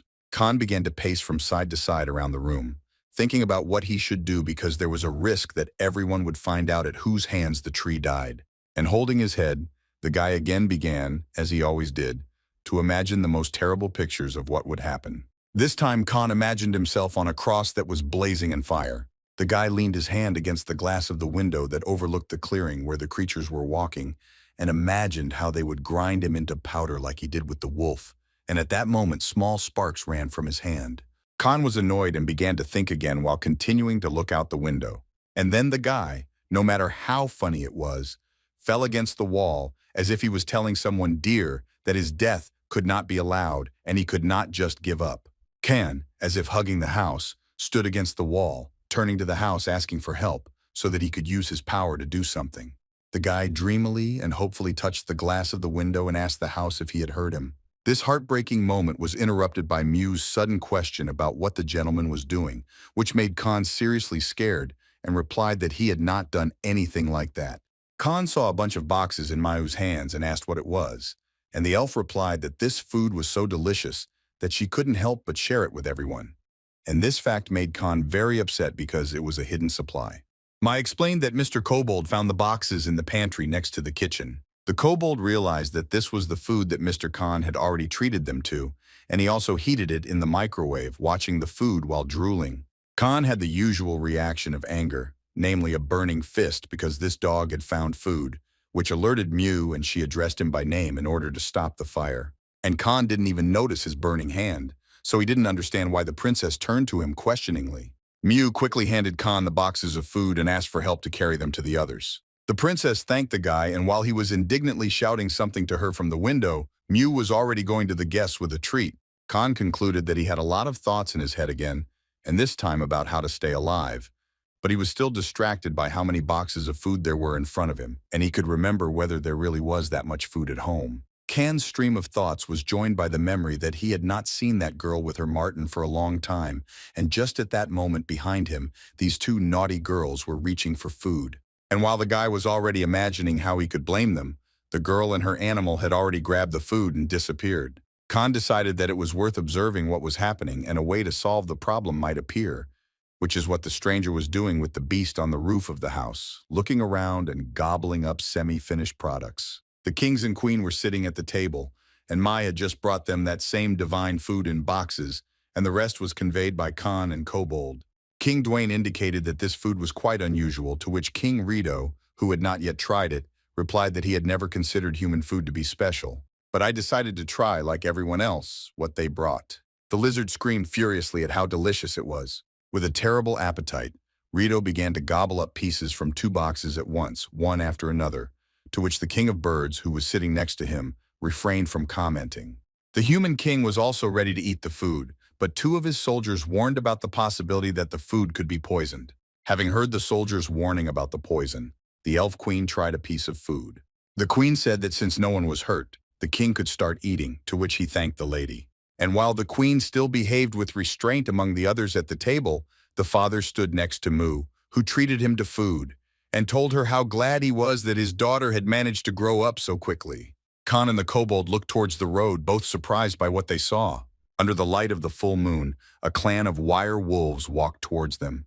The wolves walked past the guy and the kobold, heading towards the table where the kings and queen were sitting.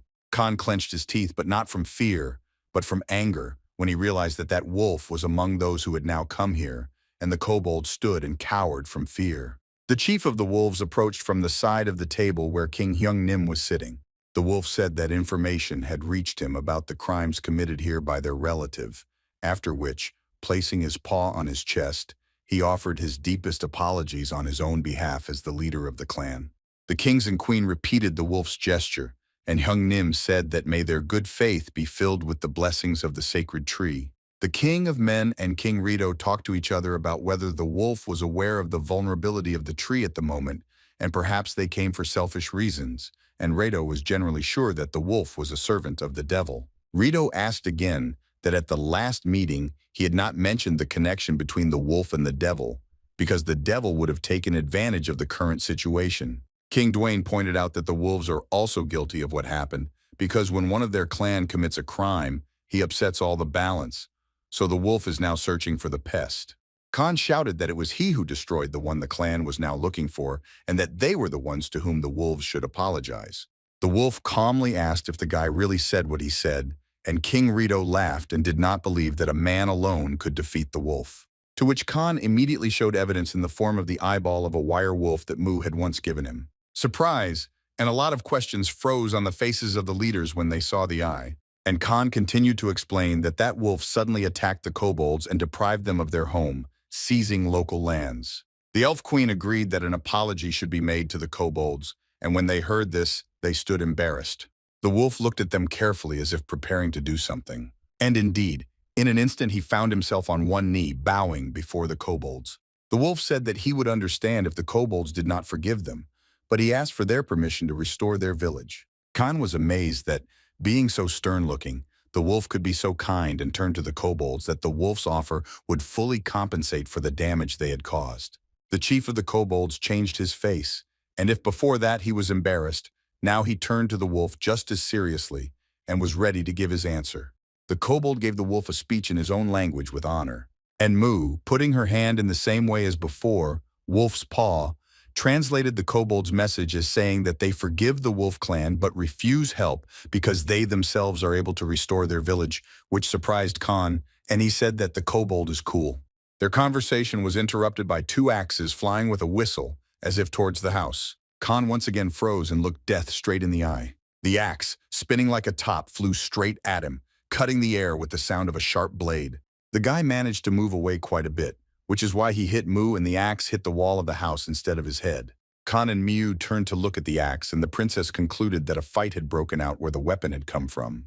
And while everyone rushed to where the axe had come from, The conflict was really raging, and someone who looked like an ogre shouted to his rival that he would cut off his head and make a stuffed animal out of it. To which another ogre, adding fuel to the fire, shouted to him to try to do what he threatened. They stood in the middle of the circle that all the creatures there had created to watch the duel. The green ogre grabbed the red one by the clothes, and he already realized what awaited him. Green threw Red over himself and turned him face to the ground. Red fell on his stomach to the ground just as the leaders approached them. Hyungnim stood in front of everyone as the eldest with an imperturbable look. King Rito noticed that the fighters were not going to stop and decided to deal with them.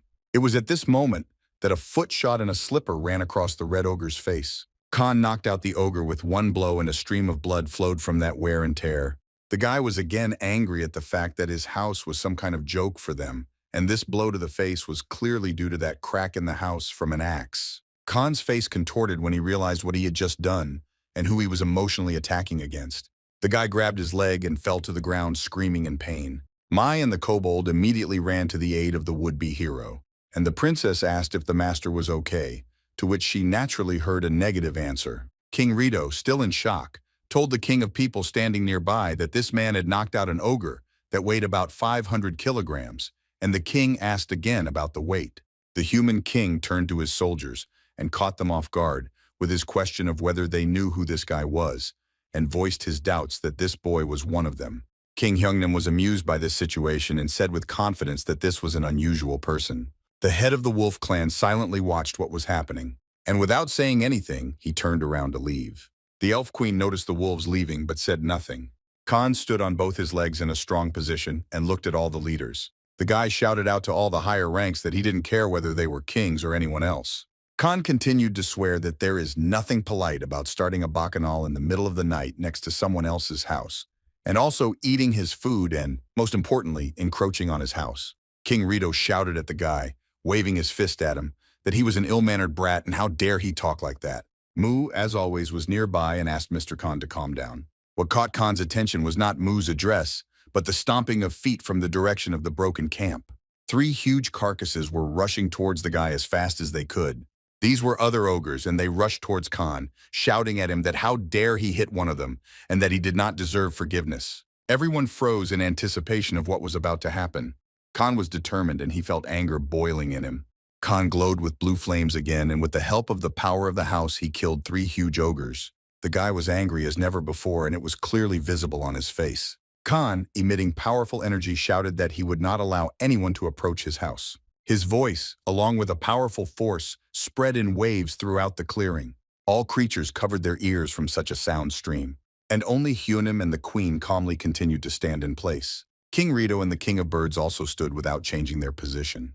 But the Mu kobolds and the king of men closed their eyes and ears in order to withstand this power. As it turned out, the stranger was on the roof all this time, and although she was able to hold on, it was difficult for her animal to do so. She tried to move closer to the edge because she didn't understand what was happening down there. Such a surge of power did not go unnoticed for the inhabitants of the island. The demon's servant looked out of the window of the house again, peering through the telescope. While in the hands of a servant, the telescope exploded from overvoltage. The demon, as always, was busy doing what he loved, collecting cubes, but an explosion attracted the master's attention. The wave that Khan caused reached the island because of something that the demon had built fell apart. Khan stood with his hands clenched into fists and circles of dust swirled around him like many craters. The most impressed of all was King Dwayne. The kobold, who froze like a statue, had the eye of a wire wolf fall out of his hands, and he didn't even notice it. Mew ran up to Khan and, putting her hands forward, asked him to calm down. And behind her at that moment, the eye that fell out of the kobold's hands was jumping further. Khan still stood in front of all the leaders and silently looked at them as they did at him. The guy realized that it was power again, and now the best option would be to go into the house. Cursing quietly, Khan turned towards the house and rushed towards the door with a quick step. The guy's serious intentions were disrupted by someone addressing him from behind. Kang turned his head and asked what they wanted from him, and saw Hyungnim looking at the man rather sternly. But abruptly changing his sternness to a good-natured smile, Dwayne asked if he could get more servings of the dish from the box. This definitely infuriated Khan, and he entered the house, slamming the door behind him, and his grandfather, sighing sadly, said that he really wanted more. King Rito voiced his thoughts that the killing of the wolf by this guy was not an accident. Redo walked past the disabled ogre and kicked him, saying that scum will remain scum even if the whole world changes. The Elf Queen tried to point out to Rado that he still spoke as a general, but now he holds the title of king, so he should maintain his dignity, to which he said that all races that were associated with the devil must be wiped off the face of the earth. Remaining dissatisfied, Rado left, and Hyungnim still reminded him that the king should not forget to come tomorrow before dawn. The king of people approached Dwayne and said that he would take his leave in the same way, but the elder detained him. They were left to talk alone, and Hyungnim asked the king of people if he had found what the elder asked him for, to which he received a negative answer, reasoned by the fact that this is not just considering that the only information they have is the age of the boy. After the conversation, the human king still bowed to Hyungnim, and accompanied by his soldiers, he left the clearing. But taking advantage of the fact that the king of people was still not far away, he asked Dwayne if it was true that the new king of the demonic race was a human, and he was less than 10 years old. Judging by the faces of the queen and Hyungnim, this was so, but they remained silent. And the queen only clarified that such things should be discussed in a specially designated place. Immediately the queen remembered that a lot of time had passed, and she, turning to her daughter, said that she would like to talk to her. Mu was surprised by her mother's desire to talk to her. There was no one at the house anymore because it was late at night. Khan lay in his bed but could not sleep. The guy blew himself up, grabbing his head and screaming about what he should do anyway, because if he doesn't think of everything, he might be burned at the stake at sunrise. Khan was torn from his thoughts by what he saw opposite him in his room. Judging by only one bright eye, a huge body and fluffed fur, the leader of the wolf clan was sitting in front of the guy. Naturally, Khan was frightened both from surprise and from danger. The wolf rose to his full height and said that he was waiting for the guy to wake up.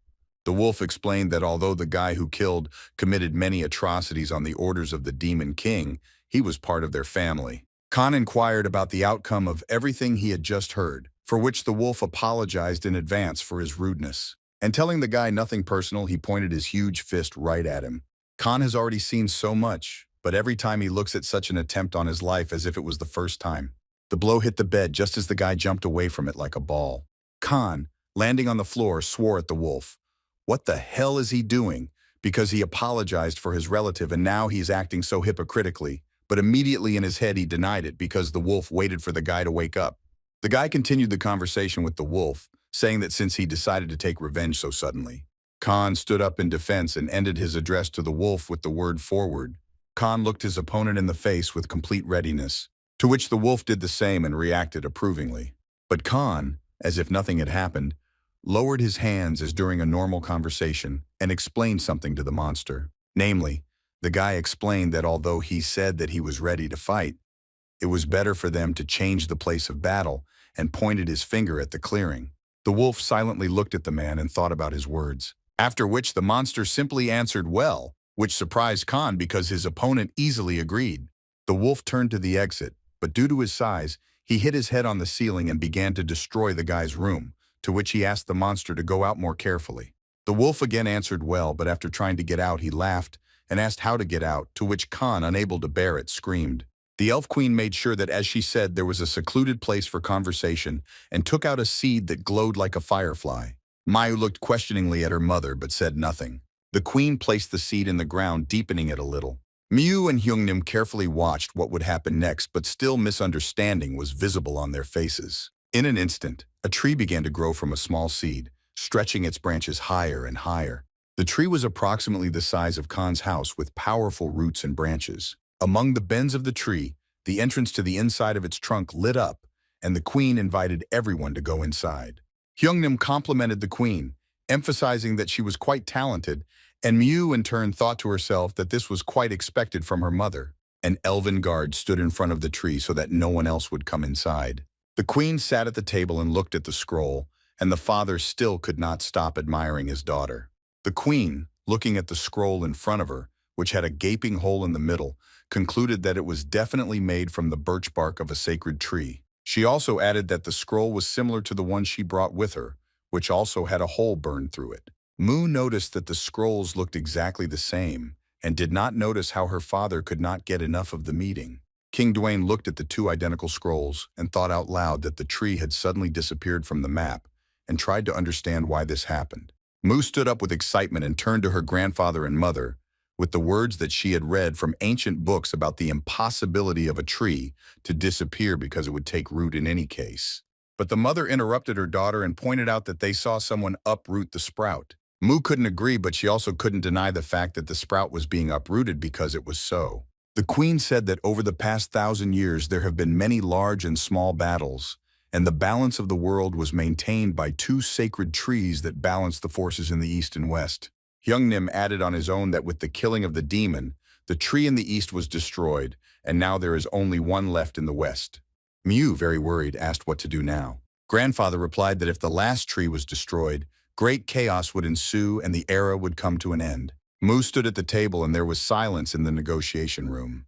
The Duke decided to voice his idea that if there was no second tree, wouldn't that just balance the forces in the world? Everyone silently stared at the Duke, and only the Queen turned to him questioningly. Seeing Madame's reaction, Duke said that it was a joke, which made Mu feel a little awkward. Young Nim laughed so hard that he grabbed his stomach and told the Duke that he absolutely did not understand why their ancestors hated him so much, to which the Duke also laughed. The Queen still restrainedly announced that the sacred tree should appear at dawn, and then they would know about everything. After this, the Queen turned to her daughter. Mew asked what her mother wanted to tell her, which is why she was a little excited. The Queen asked if the princess had found what she was looking for. Mu lowered her gaze, and it was clear that she did not know what to answer her mother. The silhouette of one of the guards appeared at the entrance to the tree. The guard went inside and asked for forgiveness for interrupting the conversation, said that they should look at something, and pointed his hand towards the clearing. Khan and the wolf left the house for a duel or possibly a battle.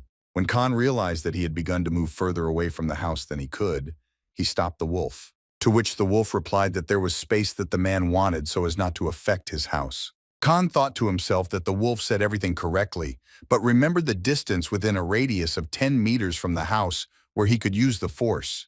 Khan tried to talk to the wolf, asking why he had come, and voiced his thoughts that he did not think that the wolf had a strong desire for revenge. Khan suggested that the leader fight inside a circle that did not exist. The wolf did not understand at all what the man meant. The guy showed a stick with which he was going to draw a circle. Khan easily began to draw a line along the ground with a stick. Like an ordinary person, the guy moved quite quickly. The wolf could only stand and watch, waiting. Khan had almost completed the circle, leaving trails of dust behind him. And so the circle closed, and the guy stood happy with the work he had done. Khan explained that there are only 2 rounds, and if the wolf wants to give up, he can simply leave the circle. The leader replied that this was something new, and asked if such an area was enough, to which Khan thought to himself that the wolf did not suspect that it would not be possible to knock the guy out of the circle. The guy mentioned that the relatives of the wolves had much less space for the fight. The wolf noticed the man's boasting and warned him that pride is a direct path to destruction. The leader's eye lit up as if there was fire inside. Khan remained confidently standing with his back to the enemy, while Volk was already making a swing. A huge wolf's paw with claws sharp as blades rose upward. Khan dodged the blow as calmly and easily as if it were a game. The guy turned to the wolf with a grin and asked if it was enough for him to just stand still. The wolf was shocked by the blatant impudence and ridicule of the man. The leader raised his paw again, but this time it was already clenched into a fist, and he repeated the same blow as the wire wolf had done before. Khan, still standing in a bent position, saw a wolf's fist rushing straight at him. The guy jumped away from the place where he could have already been crushed into a cake. The wolf looked at the maneuver the man had performed. The leader tried to hit the guy again, but he fell to the ground at that moment. Khan, having completed his fall by moving a distance away from the wolf, again asked him with a smile whether he was fighting too slowly. The wolf fixed his calm gaze on the man. The monster grabbed the bandage that covered one of its eyes with its paw and began to say something in response. Khan was more alarmed by this movement than by the powerful blows before. The wolf took off the blindfold, and where there seemed to be no eye, there was a light shining, the same as when Khan is under the influence of the power of the house. The leader went to the guy with the words that it was time to become more serious, which caused complete bewilderment in the man. Khan remained silent, but there was not a drop of fear or doubt in his gaze. Everyone who came to look at the tree woke up from a powerful glow from the side of the house. One of the guests asked the other if the sacred tree had really appeared so early, to which the second guest replied that it was not a tree, but that it seemed like a fight had broken out there. Residents, talking to each other, tried to understand that the person standing there was the very owner of the house. The crowd came closer, and everyone saw that the leader of the wolf clan was against the man. Someone asked whether the man really decided to go against the wolf, and someone shouted that the little man was brave. Khan stood in full combat readiness, and the leader told him approvingly that they would try to fight. Someone from the crowd shouted to the wolf to show this selfish man. Miu rushed towards the guy as fast as she could and shouted his name.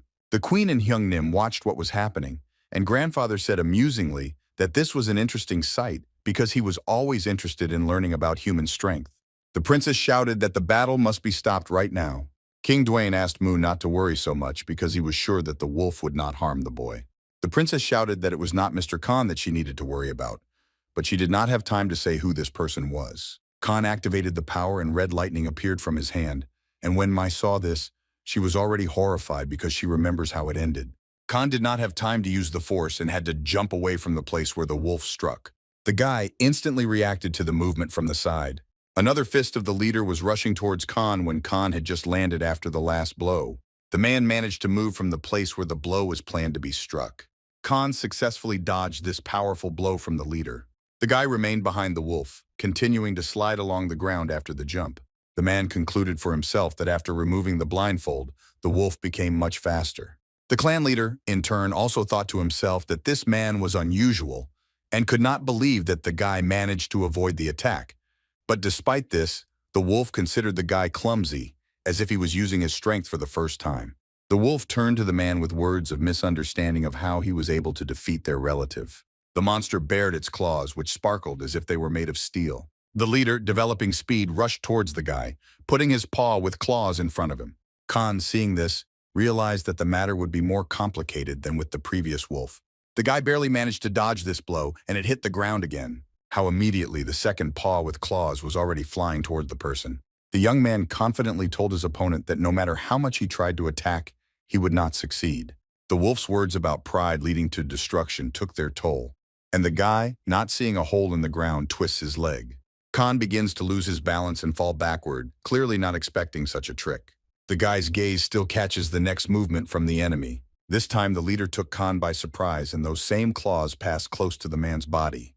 The queen also calmly watched everything, unlike the duke, who watched the battle with all his might and did not hold back his emotions. When Mai saw that fatal blow, she was afraid that this was the end, and Hyungnim also stood nearby, worried about what had happened.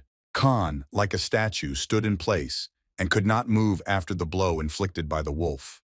There were torn stripes on the guy's clothes, clearly indicating where the wolf's claws passed and reached the body. Khan took off his jacket and began to scratch himself, shouting that the scratches were burning and he thought that he was finished. Mu saw that Khan was alive but still shouted if Mr. Man was okay. Khan's attention was attracted by some sounds from the side, and he was distracted from his wounds. It was the crowd who shouted that they thought that the guy was a weakling, but he turned out to be strong enough, and now they like him, and they asked Khan to continue to fight and beat this vulture. Khan was shocked when he saw the crowd of people and could not understand when they all managed to gather here. He was so focused on the battle. The guy was distracted for a while and getting into a position of readiness for battle, realized that he would not be able to use the fireworks skill because of the crowd, and thought that he would be able to solve everything with physical force. The leader, looking at his paw, also at that moment was thinking about how strange it was that the guy did not die, and there was not a single scratch on him, although the wolf remembered exactly how he struck. The wolf told the guy that the last blow was dealt with great speed, and after this the opponents did not survive. Khan asked if the wolf's speed was not maximum because this means that the leader would be able to move even faster. The wolf confirmed the man's words and explained that in the future, the speed would be increased by 30% higher. The leader decided not to hesitate and demonstrate what he was capable of, and baring his teeth, growled the command to change the essence. The curves and shape of the wolf's paws acquired different features, but he remained the same. The fur on the withers became thicker and more fluffed, and the tail lengthened. The wolf's mouth also changed, but did not stop being just as terrifying. Khan swore and was shocked by these changes, indicating that the wolf decided to cheat. The leader has turned from a humanoid creature into a real wolf that stands on 4 legs, confirming that it will indeed be many times faster. The princess shouted that this was too much, and Hyungnim was also surprised by the leader's metamorphoses. The wolf began to pick up speed, no longer having the advantage of 2 but 4 paws. Like a huge truck, it cut through the air, rushing straight towards the person. Khan was numb as he watched another death machine move towards him again. But the wolf, instead of attacking the young man, ran very close to him and rushed further. The next wave of wind and dust remained behind the guy. Khan saw that he was in the middle of the circles of dust that the wolf made, as if spinning a funnel. The guy was surprised by the speed that the wolf developed, but he was still ready. The wolf jumped out of the crater toward the house, almost to the roof. The animal decided to perform a maneuver and pushed off the wall of the house with its paw. The wolf made a leap back into the crater in the blink of an eye. Khan understood why everything was done and saw the beast heading towards him like a bullet. The guy stood firmly on his feet and took a defensive position, covering his face with his hands across his face. The wolf struck the man with his entire body. Khan, despite all the previous blows and speed, only now felt how strong this wolf was. The wolf drove away due to a collision with the guy's protection, from which a road of dust spread behind him. The beast ran away again, picking up incredible speed, and like a battering ram, he hit the guy's head, from which he naturally flew away.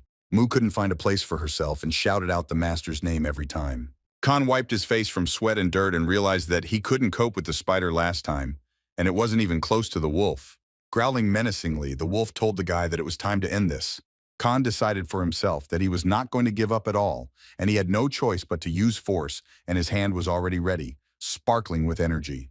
The wolf was also not the timid type, so he bared his teeth and ran up to attack. Khan mentally asked the house not to hit anyone else by force. The guy screamed fireworks and put his hand in front of him. The wolf's body was illuminated by a bright approaching stream of fiery power. The flow was powerful and many times larger than a person, but Khan steadfastly directed it. The stream sparkled with red lightning and was directed directly at the wolf. The wolf did not expect this and realized that he could not dodge. Mu and Hyung-nim stood in front of the entire crowd and no longer shouted anything but only watched. This time even the queen was shocked by what she saw, not to mention the duke who almost lost his jaw. Khan did not see the wolf, but only the wall of fire in front of him, but did not lower his hand. The guy himself did not believe that he could exude such power. The wolf was still alive and was able to hold back the flow of power that came from Khan. The leader again had to return to his humanoid form in order to hold the fiery beam, but the energy was still too strong. Khan was glad that the power only hit the wolf, as he had asked for at the house before the attack. The leader had to make an effort to restrain the force, and he realized that it was incredibly powerful, and it was difficult for him to believe that a person was capable of such a thing. But the wolf also noticed for himself that the energy is quite unstable. Khan shouted to the beast whether he was giving up because the guy was worried about his opponent, since he looked weakened. The leader, continuing to hold the flow, answered the guy that if he had to surrender so quickly, he would not have offered a fight. Khan shouted that the leader was too stubborn and asked if he really didn't want to give up even after such power. The stream had already turned into a huge wheel, but the wolf continued to hold it and said that he would never give up. The guy realized that the situation was becoming truly dangerous and thought that he should stop. And then Khan asked himself the question of how to stop this force. Mu had very keen hearing and she caught what Khan said quietly to himself. The princess screamed in horror, asking Khan that he really didn't know how to stop. And Hyung-nim couldn't help but react to his granddaughter's scream. The queen, as always from an even state, noticed that if this continues, then the unexpected might happen. And the lady was right, because Khan screamed because he could no longer control the situation because the power of the skill began to increase on its own. The force really raged at full speed and was no longer a stream but a chaotic tangle. King Dwayne, who rarely could be frightened or surprised by anything, covered himself with his hands. King Rito, turning to Hyung-nim, again emphasized that this ill-mannered person was creating trouble. The lizard told Grandpa that they should move away from the epicenter of events. Hyung-nim asked Rito if he had seen the King of People, to which the lizard replied that they had evacuated all the creatures of the weak race so that the sage need not worry. The queen also covered herself, and the duke and her daughter stood nearby, hugging each other, protecting each other. The elven guards lined up in a protective circle and, holding two shields like doors, shouted to the queen to hurry inside. The inhabitants leaned closer to the ground, covering themselves with their hands, and the king of birds and his subjects flew up. The stranger, who was still on the roof, could barely keep her hand from the flow of the wind. The girl barely managed to hold on with one hand, and with the other she held the animal, which was squeaking pitifully, almost by the tip of its tail. The wolf leaned on the weight of his entire body in order to hold this red-hot ball of fire. The strength continued to grow, and the wolf, as if resisting, began to slide further along the ground, and his paws no longer helped. The leader shouted that he could no longer hold the energy. The stream became bright and rays radiated from it as if from the sun. The leader took this blow upon himself, and the force rose up like a hurricane. Khan, continuing to be under the influence of the force and seeing what happened, screamed in despair. The wolf fell head over heels to the ground from the impact of the wave. The leader sprawled his body on the ground and tried to come to his senses. The wolf said that human strength is something and accepted his defeat without trying anything else. To which Khan shouted that the defeat of the leader is absolutely not important now, because power does not obey a person. The wolf jumped up from what he heard and shouted for the man to stand still, otherwise he would hurt the others. Khan was scared that no matter how hard he tried to do something, it would be useless. The guy had nothing else to do and turned his gaze towards the house. Khan asked for help from his home while continuing to hold the flow. The man did not give up trying to get help and shouted to the house that this was his power and again asked the house to do something. The force became a huge fiery whip that a person could no longer control. Khan again shouted to the house whether he could hear his master and politely said that he hoped for him. Although the house stood motionless and did not make a single sound or sign, Khan felt that he had done something. Mu apparently also noticed some changes in behavior and screamed the master's name. The stream became incredibly huge compared to a person. Mu had already rushed to help the guy, but her father grabbed her by the hand and said that it was too dangerous. Khan realized that he wanted to make a house and he had a hard time believing it. Mu and Duke stood in front of a bright wall of light and saw nothing else except it. The queen remained under the protection of her guards but also saw what happened next. King Rito and Hyungnim remained standing in place watching the developments. The king of birds and his subjects continued to be in the sky, although they could have fled the scene faster than others. The main kobold commanded his relatives to run to a safe distance. Khan no longer held the flow but only watched where it was going. The guy didn't want to believe what he saw and what he understood. The man screamed at the top of his lungs for everyone to run back. The stream shone so brightly as if it was morning and the sun had risen. After the bright light there was an explosion, as if a bomb had been dropped. Khan was thrown by the blast wave into a wall of earth and dust. A person in flight could see what was happening while being closest to the center of the explosion. The guy covered his face with his hands and tried to clear his throat while peering into the fog. A dust cloud rose in front of the man, higher than his house. Khan could not believe that this could happen, and that what was happening now was true. The dust tornado did not fall to the ground, but for some reason only gained momentum. The Duke and his daughter still stood hugging each other, protecting each other and shielding themselves from the dusty wind. Miu and father were scared and excited, but still turned towards the house and thought that everything was already over. The voices of residents could be heard from the crowd, and they asked each other if it was all over, and someone said that they thought that everyone would die. King Rito stood next to Dwayne and loudly asked if anyone was hurt. As always, the first thing I wanted to know was whether the person was alive, and the poet cried out his name with emotion. The princess rushed into the thick of the dust, which only raged even more, and this time the Duke did not have time to stop her. Somewhere from the depths of the dusty cloud came the voice of the leader, who warned anyone to approach there. As it turned out, the wolf was still holding that huge ball of fire and shouting that the effect of the force had not ended yet. The leader made an effort with his whole body to hold the red-hot spinning ball and said that he would not allow anyone to interfere in the battle between him and the man. Mu stood in front of the dusty curtain and tried to object, but then her mother came up and, putting her hand on her shoulder, told her daughter to just stand and watch. King Rito heard the wolf's warning and asked if the shockwave had not yet disappeared and cursed because absolutely nothing was visible. Since the Bird King could watch from above, he went down to Rito and said that the wolf chief was barely holding back the wave.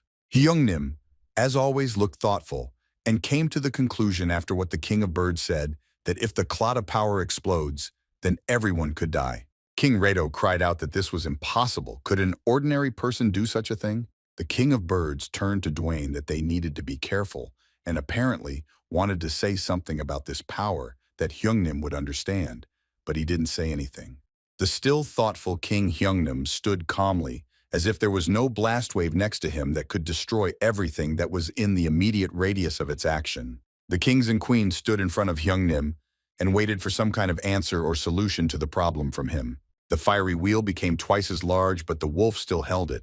Only such a creature could touch such a powerful accumulation of energy that also sparkled. While the wolf was holding back the wave, he was tormented by thoughts about how a person could do something like this and what to do about it now. The wave grew, wanting to break out more, and holding it became more difficult every minute. The wolf realized for himself that he was running out of strength to retain energy, and if it continued to grow and he weakened, then the others could suffer.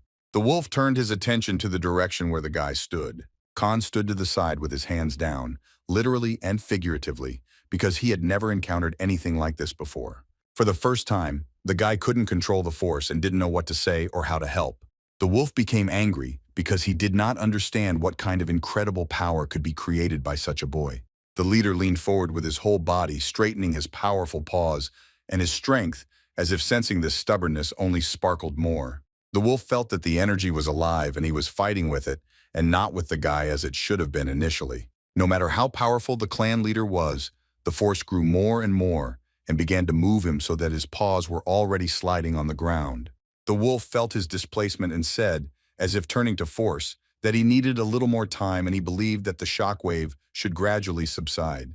But judging by the crowd, which began to be knocked off their feet by the force of the wind, the wave was not going to subside. Mu looked straight ahead at this ball of fire and heard exclamations from the crowd that the threat was growing larger and would explode very soon.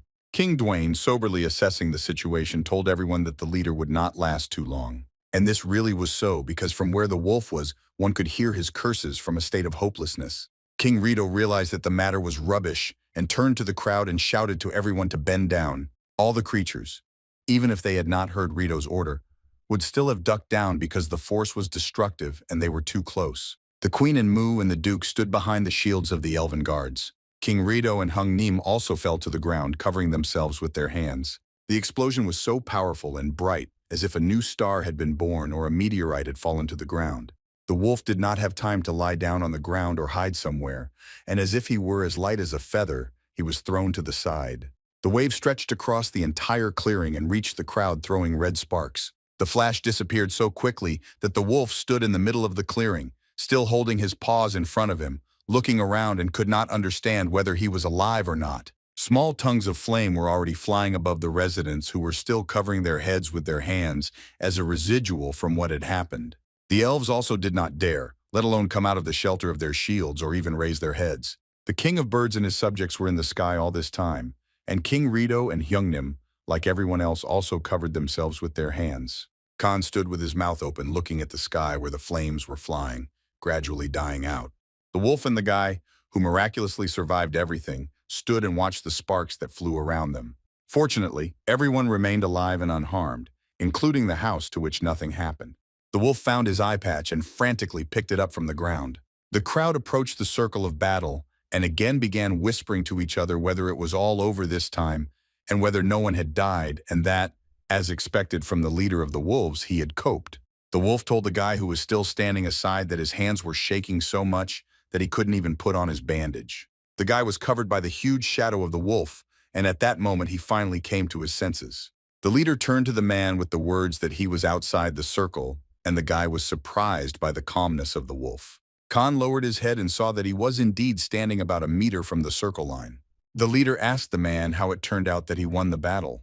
The guy couldn't find an answer because he had just almost died and almost ruined the others, and the wolf remembered their deal. The leader silently turned around without putting on the bandage and left the battlefield. Khan turned to the wolf, asking him to stay for a minute. The leader stopped and turned halfway to the man waiting. Khan, looking down, could not find anything more to say except gratitude. The wolf took a deep breath and told the man that power was not for him, and it was too early for him to possess it. Khan silently accepted this truth, which was terrible to comprehend. The leader continued by saying that he doesn't know how the guy got the power, but he hopes that such situations will not happen again. The wolf went towards the forest and the guy remained standing in place, and Mu and the kobold rushed towards him, happy that the master was alive. The queen turned to King Dwayne with words about what happened as she suspected, and Hyung Nim also said that it was not in vain that he was worried. The queen announced the terrible news to everyone that the sacred tree would not bloom. King Rito began to scream and could not believe the words spoken by the queen. He asked again what she was talking about and how this tree would not blossom. While the kings were trying to comprehend the news about the tree, an angry crowd was raging near the house, which Mu and the kobold fought off from the man. Everyone shouted to Khan that he almost killed them, and if it weren't for the leader of the wolves, the unfortunate little man would have done it. They waved their arms and were ready to tear Khan into pieces, shouting for the guy to get out of their world and not even think of approaching the sacred tree. And Khan, as if in a fog, walked further towards the house. Khan opened the door of the house and stones began to fly at him, while Mai and Kobold continued to defend him and shouted that the residents were saying terrible words. Khan was already standing inside the house, and through the slightly open door, they could hear shouts for him to get out of the house, and they shouted that he was a coward for once deciding to hide. The door closed and the guy still stood in place and could not move. Meanwhile, in the thick of the forest, a certain woman was sitting at a table with a cup in her hand. A long-haired, beautifully dressed woman was sipping tea at a white coffee table made of white porcelain. The tea party was interrupted by some creatures with bats with sharp spikes on them. They were angry and headed towards the woman, clearly in an attack mood. The lady continued to enjoy her tea as if nothing had happened, and took a sip. The creatures approached the mysterious lady with their weapons at the ready. The woman noticed the approach, and while talking, said that the tea in this place was not very tasty and added as if they weren't even trying. Raising her head, the woman with a grin directed her fox-like gaze at the guests. The lady stood up from the table with a cup in her hands, and around there were already many of the same creatures, frozen like stone. The woman walked slowly and walked further along the path into the forest. She stopped, contemplating from above the valley that was burning with fire, holding a cup in her hands. The woman was pleased with the result she saw, which, judging by the creatures that wanted to kill her, she did. The lady turned around and addressed the local creatures with a smile, continuing her playful conversation. The armed inhabitants of the very valley that was now burning were beside themselves with rage.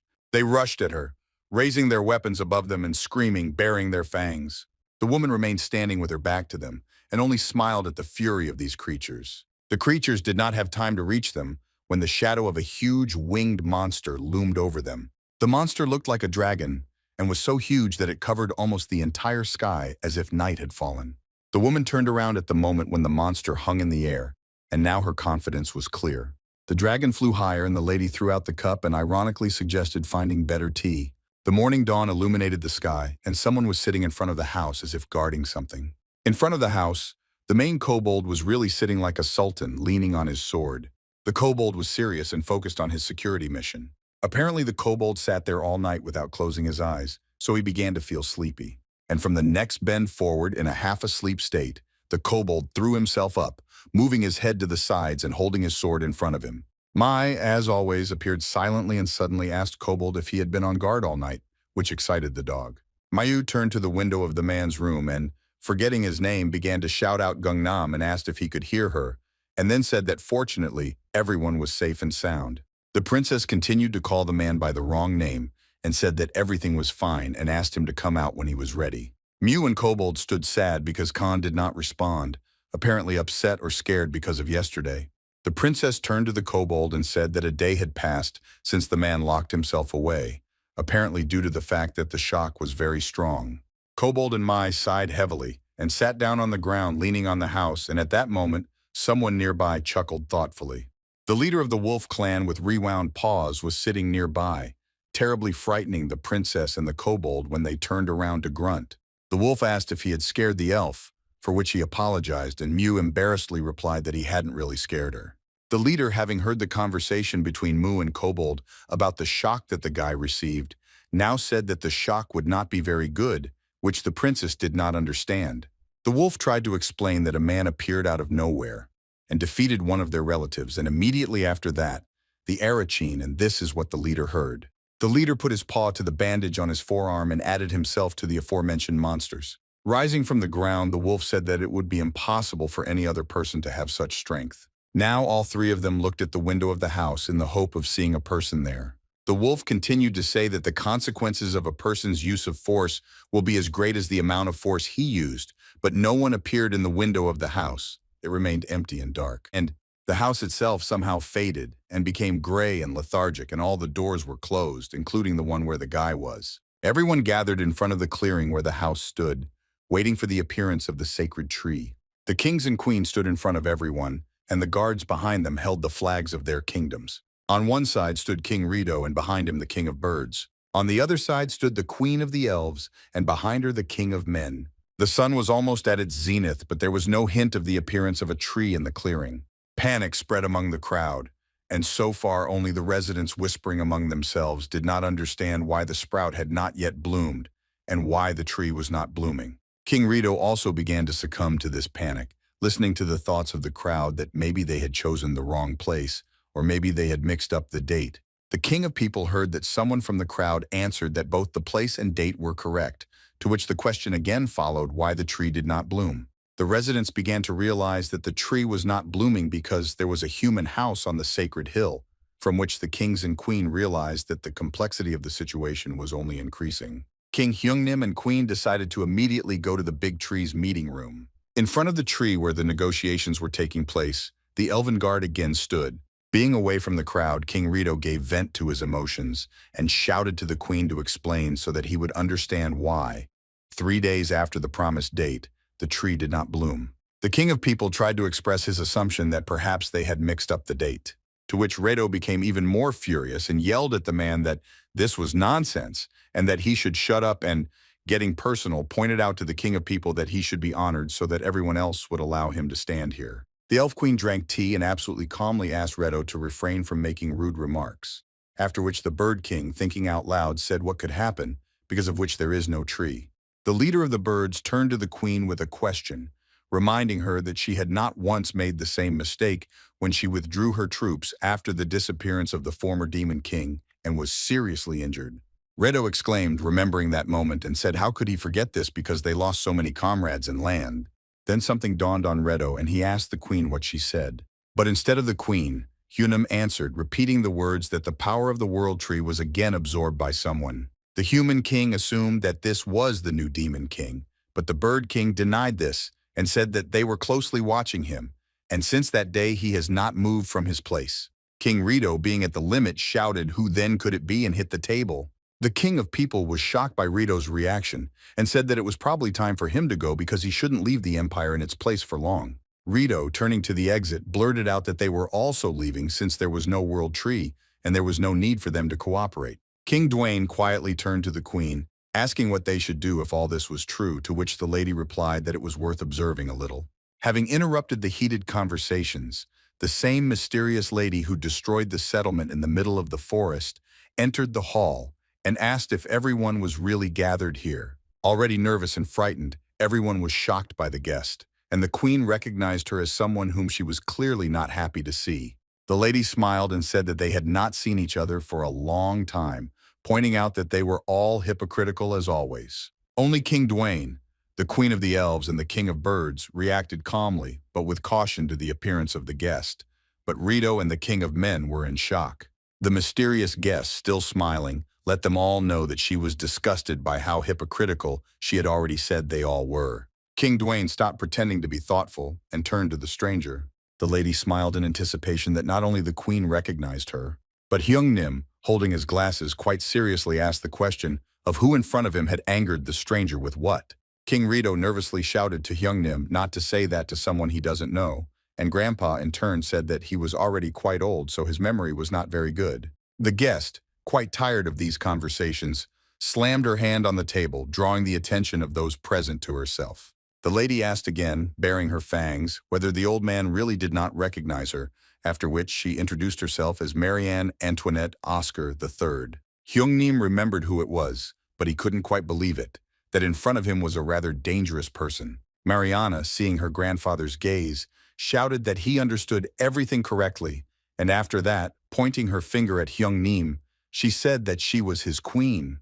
Marianne solemnly told everyone that she was the Demon King. As always, unlike other leaders, Rado and the Human King reacted most emotionally to the appearance of the Demon King. As if Hyung-Nim was not a fiend in front of him, but an old acquaintance, he pointed his finger at Marianne and shouted that he remembered that it was really her. The Elf Queen leaned towards King Dwayne and he whispered something to her, pointing at Marianne. After Hyung-Nim's words, the Elf Queen looked at Marianne with a more understanding look.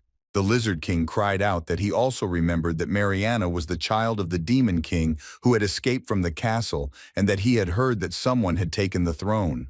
The guest clearly did not like such a statement, and it was clear that she was angry. Her voice became as if it were in hell, and she asked if those present wanted to say anything else. Maybe someone was about to run away. Everyone had to cover their faces with their hands from the bright purple light that came from the demoness. The Elf Queen did not cover her face with her hand, but maintained an even state and raised her hand above herself. The lady made a movement with her hand to remove the demoness's radiance. The purple glow changed to green, sacrificing the natural powers of the lady elf. The demoness looked questioningly but carefully at the Queen of the Elves, most likely realizing that she was not the only one with powers here. The lady, being serious, asked Marianne what she had forgotten here. This time the demoness silently accepted the question without a smile, continuing to keep her gaze on the queen. But after the meeting of the eyes of two strong rivals, Marianne returned the grin to her face and answered with a counter-question. Isn't everyone here gathered for the same reason? Marianne said that she had been looking forward to this moment since that very day on the hill. She looked at everyone with a sly and threatening look and continued that she had finally come to take her place and asked those present if they would help her. King Redo snorted, indicating that the demoness's statement was completely absurd, and asked who she perceived them to be. Redo suddenly appeared with 2 battle axes in his hands and shouted that he would kill the demoness right there.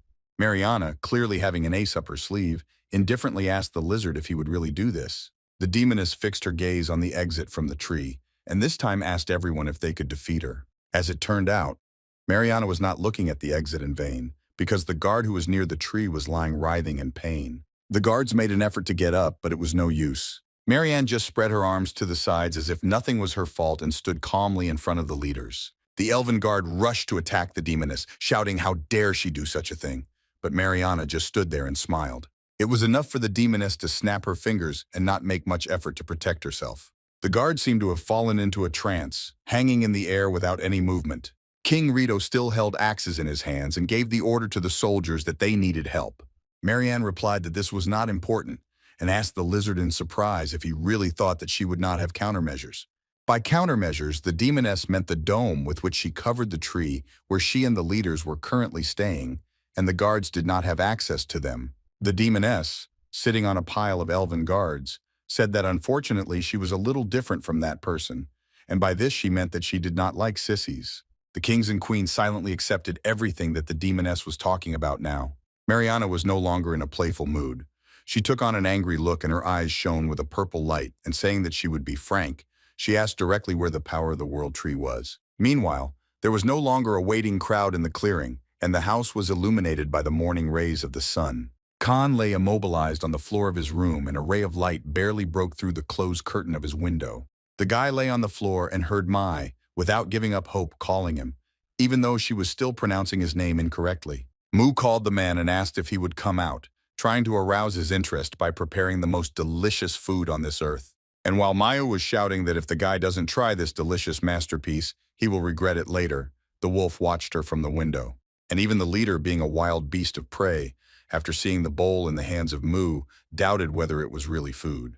Poor Kobold smelled a disgusting smell, and covering his nose with his hand, said in his own language that he refused to eat it, to which Mu, after translating it, told the dog that it was cruel of him. Khan lay silently on the floor and was in such a terrible state that it was unclear whether he was alive or dead. Khan asked the house to turn on the lights because the room was too dark. The dwelling, like an obedient pet, immediately fulfilled the owner's request. Next, Khan asked to turn on the heater because he had been lying immobilized and cold for a long time. The temperature sensor beeped and the number 32 was displayed. The last thing the guy asked was for the house to take him to his mother. But what the man expected did not happen. He did not teleport to his mother but remained lying on the floor. The screensaver on the phone showed Khan and his mother posing for a photo. The guy covered his eyes with his hand, barely holding back tears, and asked the house to take him back. Mu and Kobold stood silently, waiting for the possibility that a person might now come down to them. The princess, sighing heavily, concluded that the guy could not be convinced even by such delicious food, to which the Kobold clearly reacted with understanding, looking at this disgusting potion in the bowl. Mu was saddened, but with the words that they can now eat it themselves, she already poured a full plate of incomprehensible liquid. And while Miu was devouring what she had prepared by both cheeks, the kobold turned to the wolf who was sitting in the middle of the room. The princess's meal was interrupted by a knock on the front door, and she, with her mouth full, was distracted to see who was there. Miu timidly opened the door only halfway and looked out from behind it. In front of her stood a certain woman in a formal suit, covering her nose with a scarf and with curled horns on her head. The princess, worried, asked the unfamiliar guest who she was. The stern woman through her scarf asked to excuse her, but she could no longer tolerate such a nauseating smell. Mu, looking at the woman, sincerely did not understand what she was talking about, so she asked again what she meant. Instead of answering, a tail of lightning appeared behind her back and sparkled brightly. The tail, like an arrow, rushed towards the entrance to the houses where Mu was still standing. The princess screamed and jumped away from the strange sparkling tail, which continued to burn its way inside the house. A wolf sat at the stairs waiting on Mu, and a kobold stood while the corridor acquired a bright glow. To say that the chief and kobold were surprised is an understatement, but the radiance continued to rapidly approach. The kobold didn't have time to think of anything when suddenly, the ground disappeared from under his feet. It was the wolf who rushed out of his seat, picked up the kobold in his arms, and jumped away from the sparkling tail. The tail, as if wanting to remove any obstacle in its path, pushed the wolf and kobold aside. The leader and kobold were lying on the floor and could not understand what it was and what was happening. The tail finally found what it wanted to eliminate immediately. The tail, with a slight movement, lifted the bowl of stinking liquid over the table as if with a hand. Imagine the surprise of the wolf and kobold again, when a bowl of stinking food flew past them on an incomprehensible glowing thing. And then the bowl finally ended up on the street on the tail of this stern woman right above Mai's head. The lady, standing with her hands behind her back, threw the bowl into the air, and Mew continued to watch. And while the bowl was in flight, the woman adjusted her glasses as if she was taking a closer look at the disgusting liquid. After which she opened her mouth full of sharp teeth, and fire erupted from it and clearly aimed at the bowl. Mew stood in a stupor, looking at the stream of flame coming out of the mouth of this stern lady. The princess was ashamed that, as it turned out, it was her food that stank so much. And at the same time, she completely did not understand who this lady was and what had just happened. The lady, continuing to cover her mouth and nose with a handkerchief, said through it that she simply could not allow the existence of such ugly creations. And in the house, meanwhile, the wolf and kobold were afraid not only to move, they were afraid even to move. Mew came to her senses after the fire show and looked angrily at the uninvited guest, clearly with a desire to tell her something. But the princess could only burst into tears. She felt so upset about her food. Someone's sudden movement stirred the grass, and the wind made it bend low and then continued to move as if in a slow dance. Someone was moving through the forest with rather nimble and high jumps from one high ledge of the path to another. It was that same stranger with her animal. They looked out from behind a shelter in the forest and saw an elven tree. The stranger arrived just at the moment when, due to Mariana's forces, the elven guards fell to the ground and could not get up, and the girl wondered why they were dying. The guards lay on the ground trying to overcome the terrible pain, but the demonic force was powerful. The girl concluded from what she saw that the world tree had not blossomed and thought about whether these guys had taken the first step. The stranger, overcoming something inside, tried to overcome the force that manifested itself on her body with clenched fists. The girl remembered her sister Unni from a terrible vision when she was unconscious and told herself that she could not return in this form. The stranger prepared to jump by kneeling down on one knee and told herself that if she couldn't get the power to get rid of them. But her thoughts were interrupted because in the elven tree, the power of the demoness was raging in full force, and she stood in front of the kings and queen, not believing what the lady had just said. Furious, Mariana glowed furiously with a purple light and asked the elf queen what she had just said. The lady elf paused for a moment and repeated in silence that the world tree was dead. The demoness became even more furious, which was evident from her gaze, and she asked the elf if she was offering to believe her in such nonsense. King Rito was shocked by what he heard and repeated what the Queen of the Elves had said with only a question, and the King of Men also asked what the Queen meant. Marianne, like an angry animal, shouted to the Queen why she was lying and asked everyone that they really wanted to say that they would not give up the tree just like that. The demoness bared her terrible sharp claws and screamed that in this case she would take the tree by force. The elf queen, in her reserved manner, raised the sacred scroll in her hand. Marianne noticed the queen's gesture and froze in place, waiting for what would happen next. The queen unfolded a scroll on which there was a burnt hole gaping right in the middle instead of a glowing image of a tree.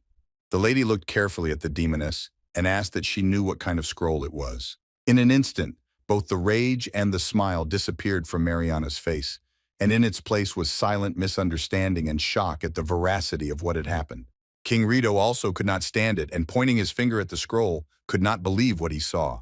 The Queen of the Elves made a conclusion, turning to Mariana, that, as she can see, someone burned the world tree. The King of Birds and King Dwayne stood next to each other, so both silently and sadly accepted this fact. And only Rito, in whom emotions were raging, shouted that this was impossible and that the tree would not have died so easily. The King of Birds decided to continue Rito's assumption and said that if he couldn't die so easily, then it means he might have been taken away. And Hyungnim, who has seen a lot in his time and being the wisest among all, continued with another assumption that this might even be fate. The King of People, trembling with his whole body, repeated to himself the same thing, that the world tree was dead. The man said that if the world tree is really dead, he fell silent and abruptly moved away from everyone. The human king shouted to his guards to prepare to return to the castle immediately. There was no trace of the man, and the lizard king said after him that the king was a coward. The elf queen, turning away, paraphrased Rito's words that a child might be scared after the death of a parent, because this world was born from a sacred tree. The queen listed, reminding everyone that the tree is the mother of all forests, and she gave birth to all the rivers and seas with dew, along with every living creature. The king of people had already reached the guards, when the queen finished explaining that people were the last ones to be born by the world tree. The king of people waved his hands in panic and told the other nobles what happened to the tree. After what the king said, everyone else was in a panic, waving their arms and holding their heads. The lady reminded everyone that they too would be deprived of the blessings of the sacred tree. The queen turned her gaze to the kings and concluded that when that time comes, they will be no different from people. The lady elf stood in front of the demoness and pointed out that everything that was said now concerns her as well. The demoness did not want to believe in the death of the tree and was amazed that the queen had courage and not fear before her. Mariana shouted in the elf's face that everything was nonsense and asked how she dared to deceive her. The demoness casually said that she didn't need blessings at all, but what she really needed was the power of the tree. Mariana screamed that everyone who was in front of her was an insignificant creature and therefore could not feel the fact that she was emanating the aura of a tree from this hill. The demoness got angry again, pointing out that everyone was trying to take over the power of the tree. The elf queen repeated the demon's desire to gain power, but also recalled that they received a blessing from the two world trees. The lady continued to talk to Mariana about whether she was the same demon king who monopolized the Eastern World Tree. Then Redo intervened with the words that this tree was also stolen, which took the demoness by surprise. Marianne screamed and rushed at the queen, throwing mud at her and directing her power at her. The queen did not even move from her place. Like a cold statue, she continued to stand motionless. The mistress repeated the question to the demoness about her desire to seize the power of the tree at the moment when Mariana's sharp claws stopped a couple of centimeters from the elf's eyes. The demoness, no matter how evil she was, did not expect the queen to stop her power. The queen again asked Marianne if she would like to meet with the one who owns the power of the tree. The Bird King and King Rito were shocked by the queen's equanimity and coldness. And Youngnim, still pretending to be smart, stood and talked about what he was now seeing in front of him. Khan, instead of lying down, was sitting on the floor of his room, but still as drooping as ever. The guy, as if feeling something for the first time in a long time, opened his eyes. There has been silence near the house for days now, and there are no battles or negotiations. It simply continues to exist. And although nothing was happening outside, inside you could hear the pleasant hissing of food in the frying pan and the incredible smell of freshly prepared food wafted through. The wolf and kobold were already drooling and looking forward to their meal. Moo sat turning away from the men, sulky and dissatisfied, not paying attention to what was happening in the kitchen. As it turned out, the same unfamiliar lady with horns and in a strict suit began preparing the food, and judging by the appearance of Mew, she still has not forgiven the woman for burning the bowl of her food. The lady was using kitchen utensils with all her might, as if it was a common thing for her. The woman deftly cut a juicy piece of raw meat with a wide knife. Mai turned to the woman and said that Mr. Gangnam's kitchen would break if she didn't use it carefully. The lady, without turning around, answered that the technology of mankind had developed quite subtly, and that she had never seen such tools turning food in frying pans at that moment. But having said that people remain people, the lady turned around sharply, adjusting her glasses, and added that it is not difficult to understand the mechanics of human inventions. Mew was seriously angry with the lady's words, and she couldn't answer anything. She just remembered how Khan shouted at her when the princess was preparing food and broke all the kitchen utensils. There was scattered meat seasoning on the table, and the lady, running her finger over it, asked what it was. Without waiting for an answer, she tasted the seasoning that was on her finger and was surprised at how tasty it was, and that people had become so sophisticated, and concluded that she needed to be able to cook such good dishes. The lady took these seasonings and, pointing her finger towards the window, said that she would do something that garbage could not even compare with.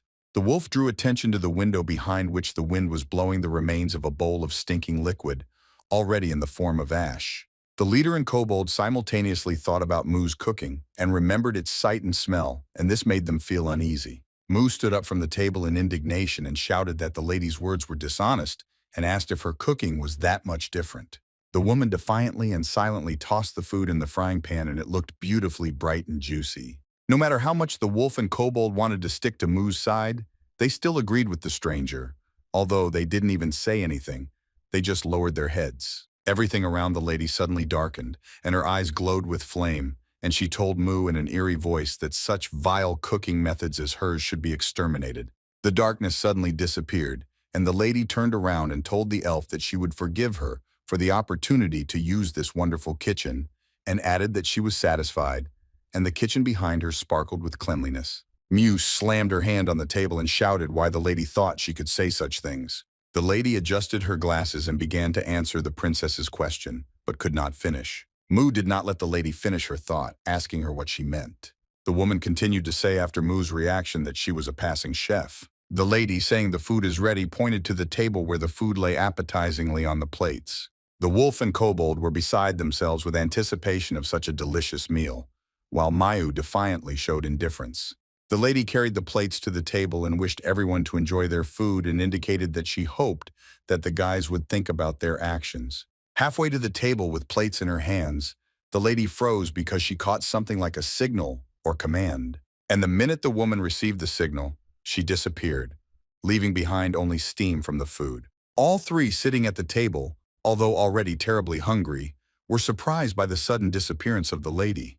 The wolf came to his feet and began to look for the lady throughout the room, and Kobold did the same, only standing on the table, and Mu, wanting to point out her dislike for this person, noticed that she left after teasing them with food, and this is cruel. The door to the guy's room was closed all this time, as if personifying his condition too. In Khan's hand was a phone with a message showing that the number he was calling was out of reach.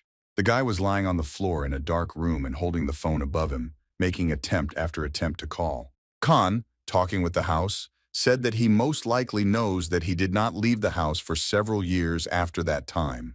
Khan had memories of how he sat in his room at the computer day and night with black circles under his eyes and long hair, how he didn't want to go outside and didn't talk to anyone. The guy remembered how his mother always brought him food and called him to take a break from games and eat. Khan lay on the floor shedding tears and blaming himself for the fact that he did not deserve such treatment. He remembered how he finally opened the door to his room and looked out. The guy saw his mother fall asleep exhausted and fall asleep at the entrance to his room. Mom fell asleep sitting on the floor with her head in her lap and their family photo lay next to her head. Khan looked at it then, and it was very difficult for him to hold back tears from the pain he felt. The guy went down to the plate of food and, being very hungry, began to greedily eat the food. Mom woke up and saw that her son had left the room and even started eating. Mom was very happy that Khan was eating, and she offered to warm up the food so that her son would not eat cold food. Khan, as if wild, looked at his mother with wide eyes, and she smiled back at him. From his mother's love, care, and kindness, the guy's eyes filled with large drops of tears.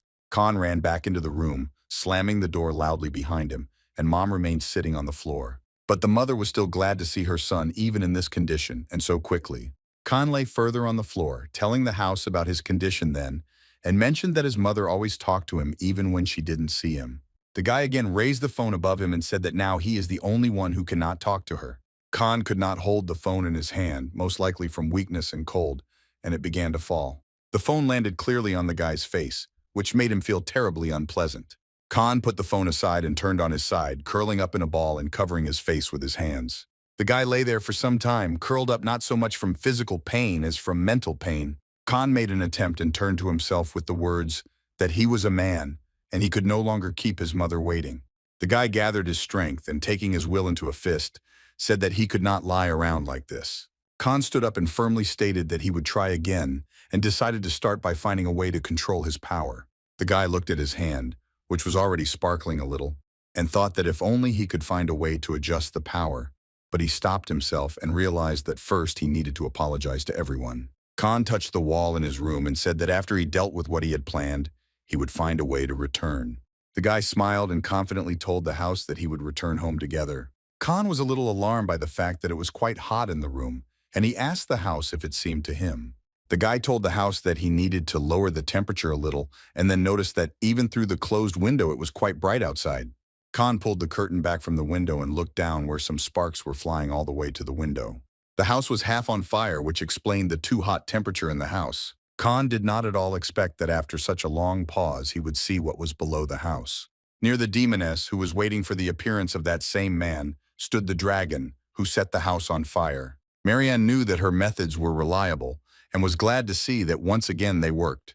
The dragon, as if reading the owner's thoughts, opened its huge toothy mouth and formed a fireball there, directing it towards the house. Khan, watching everything that was happening now also behind the open dragon's mouth, which was ready to spew out fire, screamed hysterically, clutching his head and not understanding what was in front of him. The guy leaned against the window and shouted to himself whether it was a dragon and asked himself, "It turns out that dragons are also real." The dragon, although it was deadly and creepy, moved the curves of its body very beautifully. Watching the movement of the monster from the window, Khan completely forgot about the danger and noticed for himself how cool the dragon is.